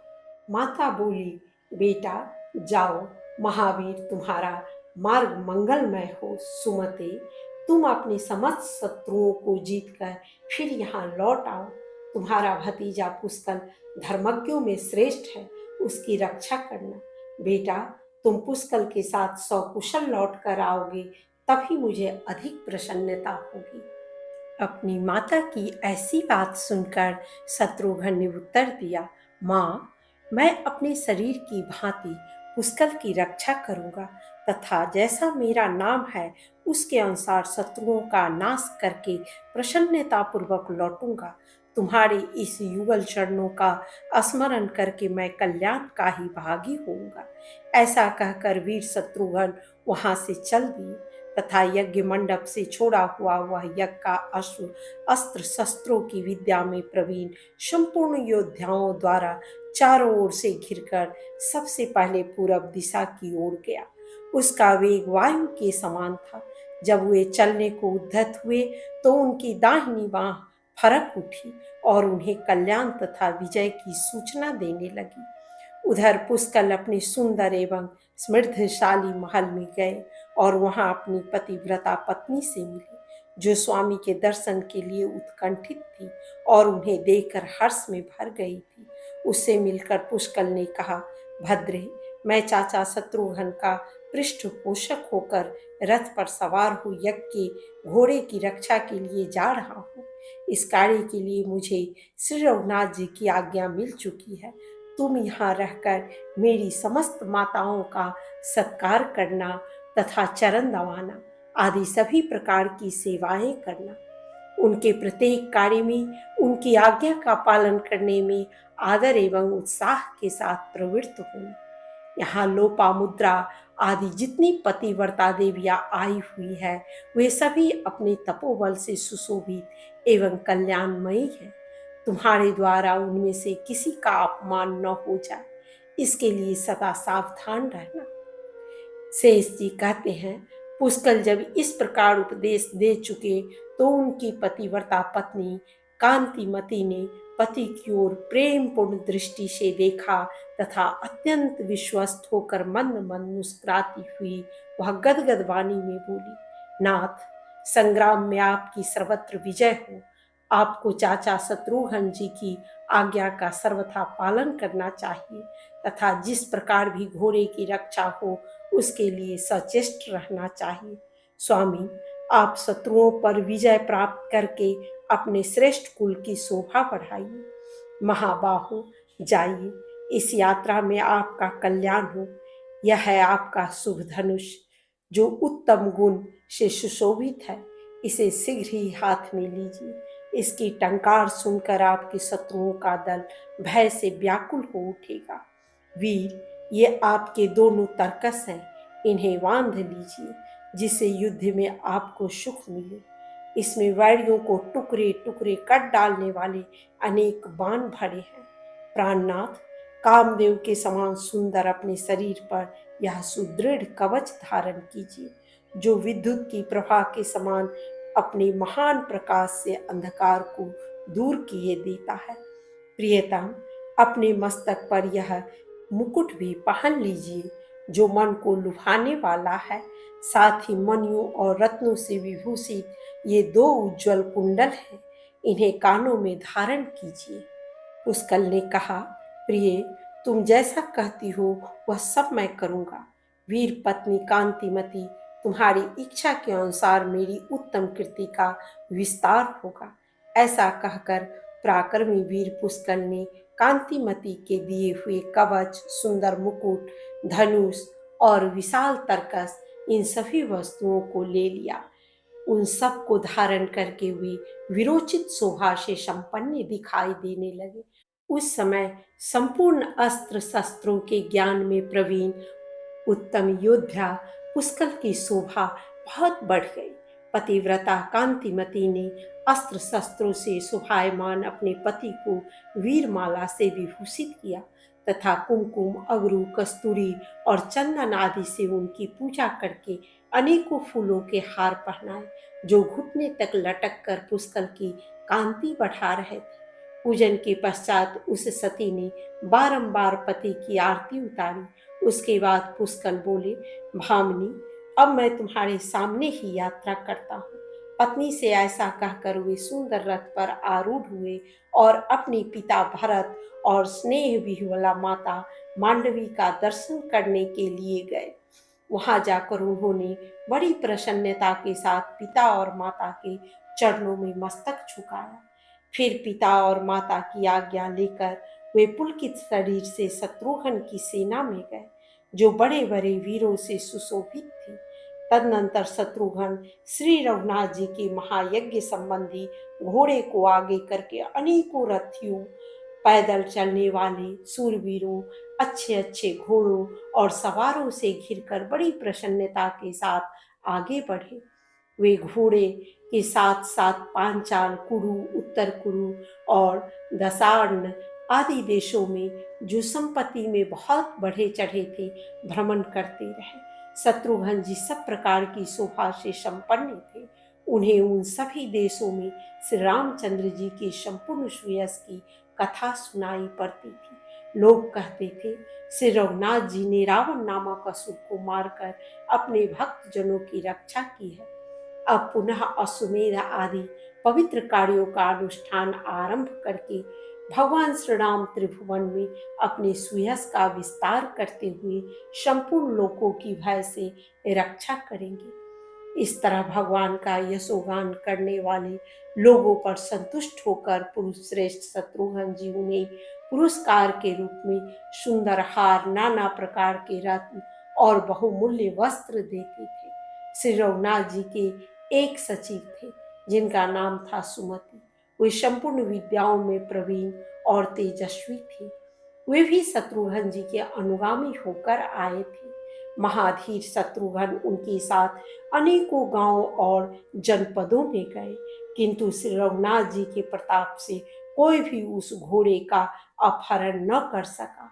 भिन्न भिन्न देशों के जो बहुत से राजे महाराजे थे, वे यद्यपि महान बल से विभूषित तथा चतुरंगिनी सेना से संपन्न थे, तथापि मोती और मणियों सहित बहुत सी संपत्ति साथ ले घोड़े की रक्षा में आए हुए शत्रुघ्न जी के चरणों में गिर जाते और बारंबार कहने लगते थे, रघुनंदन, यह राज्य तथा पुत्र, पशु और बांधव सहित सारा धन भगवान श्री राम का ही है, हमारा इसमें कुछ भी नहीं है। उनकी ऐसी बातें सुनकर विपक्षी वीरों का हनन करने वाले शत्रुघ्न जी वहां अपनी आज्ञा घोषित कर देते और उन्हें साथ ले आगे के मार्ग पर बढ़ जाते थे। ब्राह्मण, इस प्रकार क्रमशः आगे आगे बढ़ते हुए शत्रुघ्न जी घोड़े के साथ अहिछत्रा नगरी के पास जा पहुंचे, जो नाना प्रकार के मनुष्यों से भरी हुई थी। उसमें ब्राह्मणों तथा अन्यान्य द्विजों का निवास था। अनेकों प्रकार के रत्नों से वह पूरी सजाई गई थी। सोने और स्फटिक मणि के बने हुए महल तथा गोपुर उस नगरी की शोभा बढ़ा रहे थे। वहां के मनुष्य सब प्रकार के भोग भोगने वाले तथा सदाचार से सुशोभित थे। वहां बाण संधान करने में चतुर वीर हाथों में धनुष लिए उस पुरी के श्रेष्ठ राजा सुमद को प्रसन्न किया करते थे। शत्रुघ्न ने दूर से ही उस नगरी को देखा। उसके पास ही एक उद्यान था जो उस नगर में सबसे श्रेष्ठ और शोभायमान दिखाई देता था। तमाल और ताल आदि के वृक्ष उसकी सुषमा को और भी बढ़ा रहे थे। यज्ञ का घोड़ा उस उपवन के बीच में घुस गया तथा उसके पीछे पीछे वीर शत्रुघ्न भी, जिनके चरण कमलों की सेवा में अनेकों धनुर्धर क्षत्रिय मौजूद थे, उसमें जा पहुंचे। वहां जाने पर उन्हें एक देव मंदिर दिखाई दिया जिसकी रचना अद्भुत थी। वह कैलाश शिखर के समान ऊंचा तथा शोभा से संपन्न था। देवताओं के लिए भी वह दिव्य जान पड़ता था। उस सुंदर देवालय को देखकर श्री रघुनाथ जी के भाई शत्रुघ्न ने अपने सुमति नामक मंत्री से, जो अच्छे वक्ता थे, पूछा। शत्रुघ्न बोले, मंत्रीवर, बताओ यह क्या है? किस देवता का मंदिर है? किस देवता का यहाँ पूजन होता है तथा वे देवता किस हेतु से यहाँ विराजमान है? मंत्री सब बातों के जानकार थे। उन्होंने शत्रुघ्न का प्रश्न सुनकर कहा, वीरवर, एकाग्रचित होकर सुनो। मैं सब बातों का यथावत वर्णन करता हूँ। इसे तुम कामाक्षा देवी का उत्तम स्थान समझो। यह जगत को एकमात्र कल्याण प्रदान करने वाला है। पूर्व काल में अहिच्छत्रा नगरी के स्वामी राजा सुमद की प्रार्थना से भगवती कामाक्षा यहाँ विराजमान हुई, जो भक्तों का दुख दूर करती हुई उनकी समस्त कामनाओं को पूर्ण करती है। वीर शिरोमणि शत्रुघ्न, तुम इन्हें प्रणाम करो। मंत्री के वचन सुनकर शत्रुओं को ताप देने वाले नरश्रेष्ठ शत्रुघ्न ने भगवती कामाक्षा को प्रणाम किया और उनके प्रकट होने के संबंध की सब बातें पूछी। मंत्रीवर, अहिच्छत्रा के स्वामी राजा सुमंत कौन है? उन्होंने कौन सी तपस्या की है जिसके प्रभाव से ये संपूर्ण लोगों की जननी कामाक्षा देवी संतुष्ट होकर यहाँ विराज रही है? सुमति ने कहा, हेमकूट नाम से प्रसिद्ध एक पवित्र पर्वत है जो संपूर्ण देवताओं से सुशोभित रहा करता है। वहाँ ऋषि मुनियों से सेवित विमल नाम का एक तीर्थ है। वहीं राजा सुमद ने तपस्या की थी। उनके राज्य की सीमा पर रहने वाले संपूर्ण सामंत नरेशों ने, जो वास्तव में शत्रु थे, एक साथ मिलकर उनके राज्य पर चढ़ाई की। उस युद्ध में उनके पिता, माता तथा प्रजावर्ग के लोग भी शत्रुओं के हाथ से मारे गए। तब सर्वथा असहाय होकर राजा सुमद तपस्या के लिए उपयोगी विमल तीर्थ में गए और वहां 3 वर्ष तक एक पैर से खड़े हो मन ही मन जगदम्बा का ध्यान करते रहे। उस समय उनकी आंखें नासिका के अग्रभाग पर जमी रहती थी। इसके बाद 3 वर्षों तक उन्होंने सूखे पत्ते चबाकर अत्यंत उग्र तपस्या की, जिसका अनुष्ठान दूसरे के लिए अत्यंत कठिन था। तत्पश्चात पुनः 3 वर्षों तक उन्होंने और भी कठोर नियम धारण किए। जाड़े के दिन में वे पानी में डूबे रहते, गर्मी में पंचाग्नि का सेवन करते तथा वर्षा काल में बादलों की ओर मुंह किए मैदान में खड़े रहते थे। तदनंतर पुनः 3 वर्षों तक वे धीर राजा अपने हृदयांतवर्ती प्राणवायु को रोककर केवल भवानी के ध्यान में संलग्न रहे। उस समय उन्हें जगदम्बा के सिवा दूसरा कुछ दिखलाई नहीं देता था। इस प्रकार जब 12वां वर्ष व्यतीत हो गया तो उनकी भारी तपस्या देखकर इंद्र ने मन ही मन उस पर विचार किया और भय के कारण वे उनसे डाह करने लगे। उन्होंने अप्सराओं के साथ कामदेव को, जो ब्रह्मा और इंद्र को भी परास्त करने के लिए उद्धत रहता था, परिवार सहित बुलाकर इस प्रकार आज्ञा दी, सखे कामदेव, तुम सबका मन मोहने वाले हो। जाओ, मेरा एक प्रिय कार्य करो। जैसे भी हो सके राजा सुमद की तपस्या में विघ्न डालो। कामदेव ने कहा, देवराज, मुझ सेवक के रहते हुए आप चिंता न कीजिए।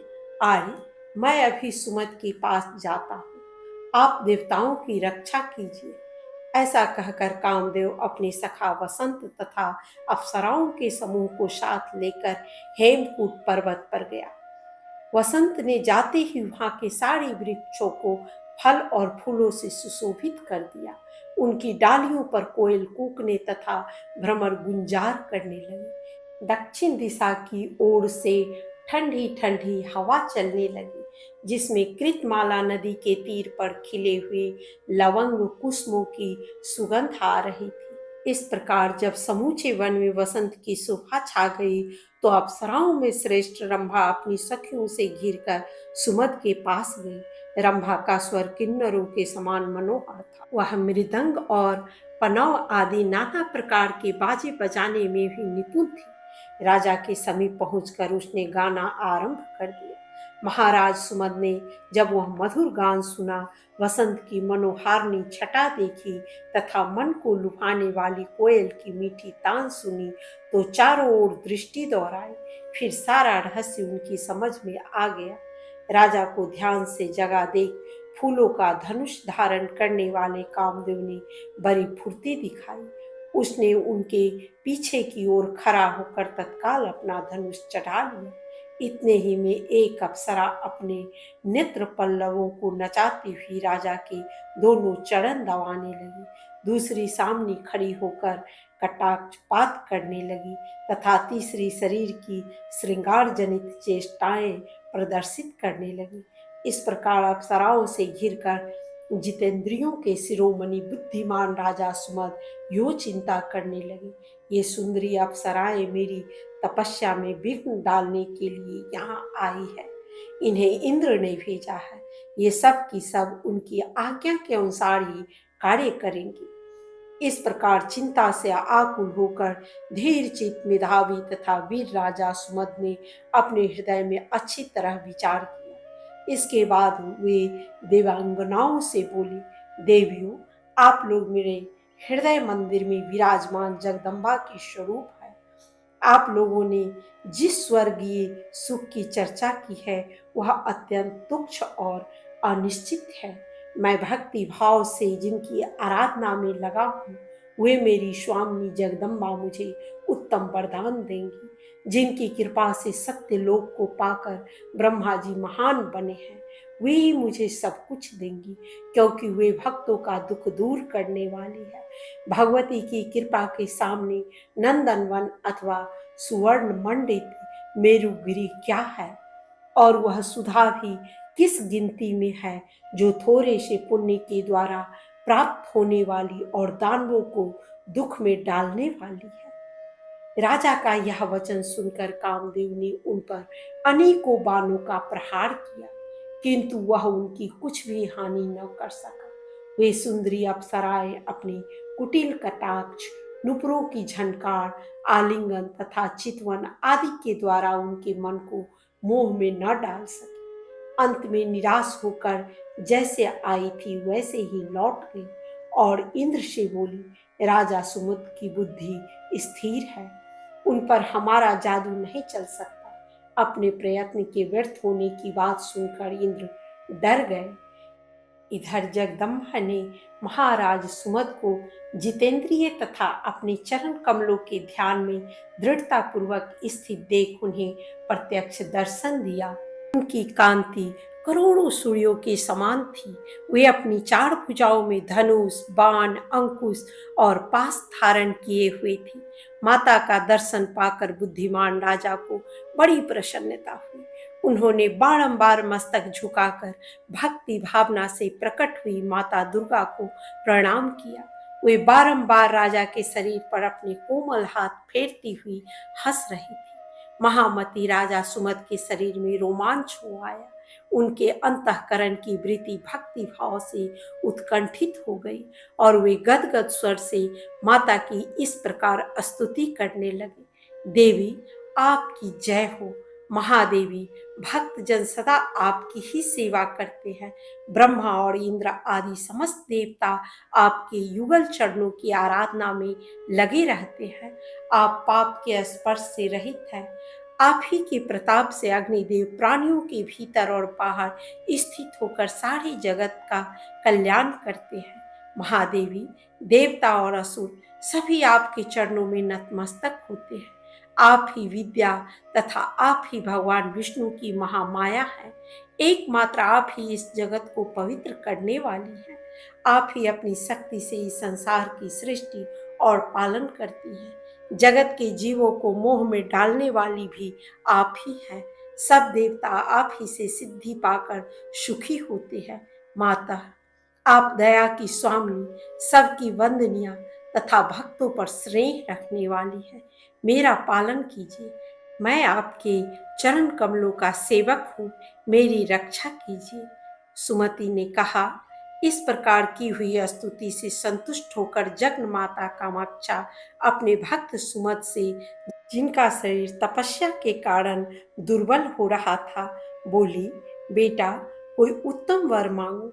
माता का यह वचन सुनकर राजा सुमत को बड़ा हर्ष हुआ और उन्होंने अपना खोया हुआ अकंटक राज्य जगन माता भवानी के चरणों में अविचल भक्ति तथा अंत में संसार सागर से पार उतारने वाली मुक्ति का वरदान मांगा। कामाक्षा ने कहा, सुमत, तुम सर्वत्र अकंटक राज्य प्राप्त करो और शत्रुओं के द्वारा तुम्हारी कभी पराजय न हो। जिस समय महायशस्वी श्री रघुनाथ जी रावण को मारकर सब सामग्रियों से सुशोभित अश्वमेध यज्ञ का अनुष्ठान करेंगे, उस समय शत्रुओं का दमन करने वाले उनके महावीर भ्राता शत्रुघ्न वीर आदि से घिरकर घोड़े की रक्षा करते हुए यहाँ आएंगे। तुम उन्हें अपना राज्य, समृद्धि और धन आदि सब कुछ सौंप कर उनके साथ पृथ्वी पर भ्रमण करोगे तथा अंत में ब्रह्मा, इंद्र और शिव आदि से सेवित भगवान श्री राम को प्रणाम करके ऐसी मुक्ति प्राप्त करोगे जो यम नियमों का साधन करने वाले योगियों के लिए भी दुर्लभ है। ऐसा कहकर देवता और असुरों से अभिवंदित कामाक्षा देवी वहां से अंतर्धान हो गई और सुमत भी अपने शत्रुओं को मारकर अहिछत्रा नगरी के राजा हुए। वही ये इस नगरी के स्वामी राजा सुमत हैं। यद्यपि ये सब प्रकार से समर्थ तथा बल और वाहनों से संपन्न हैं, तथापि तुम्हारे यज्ञ संबंधी घोड़े को नहीं पकड़ेंगे, क्योंकि महामाया ने इस बात के लिए इनको भली भांति शिक्षा दी है।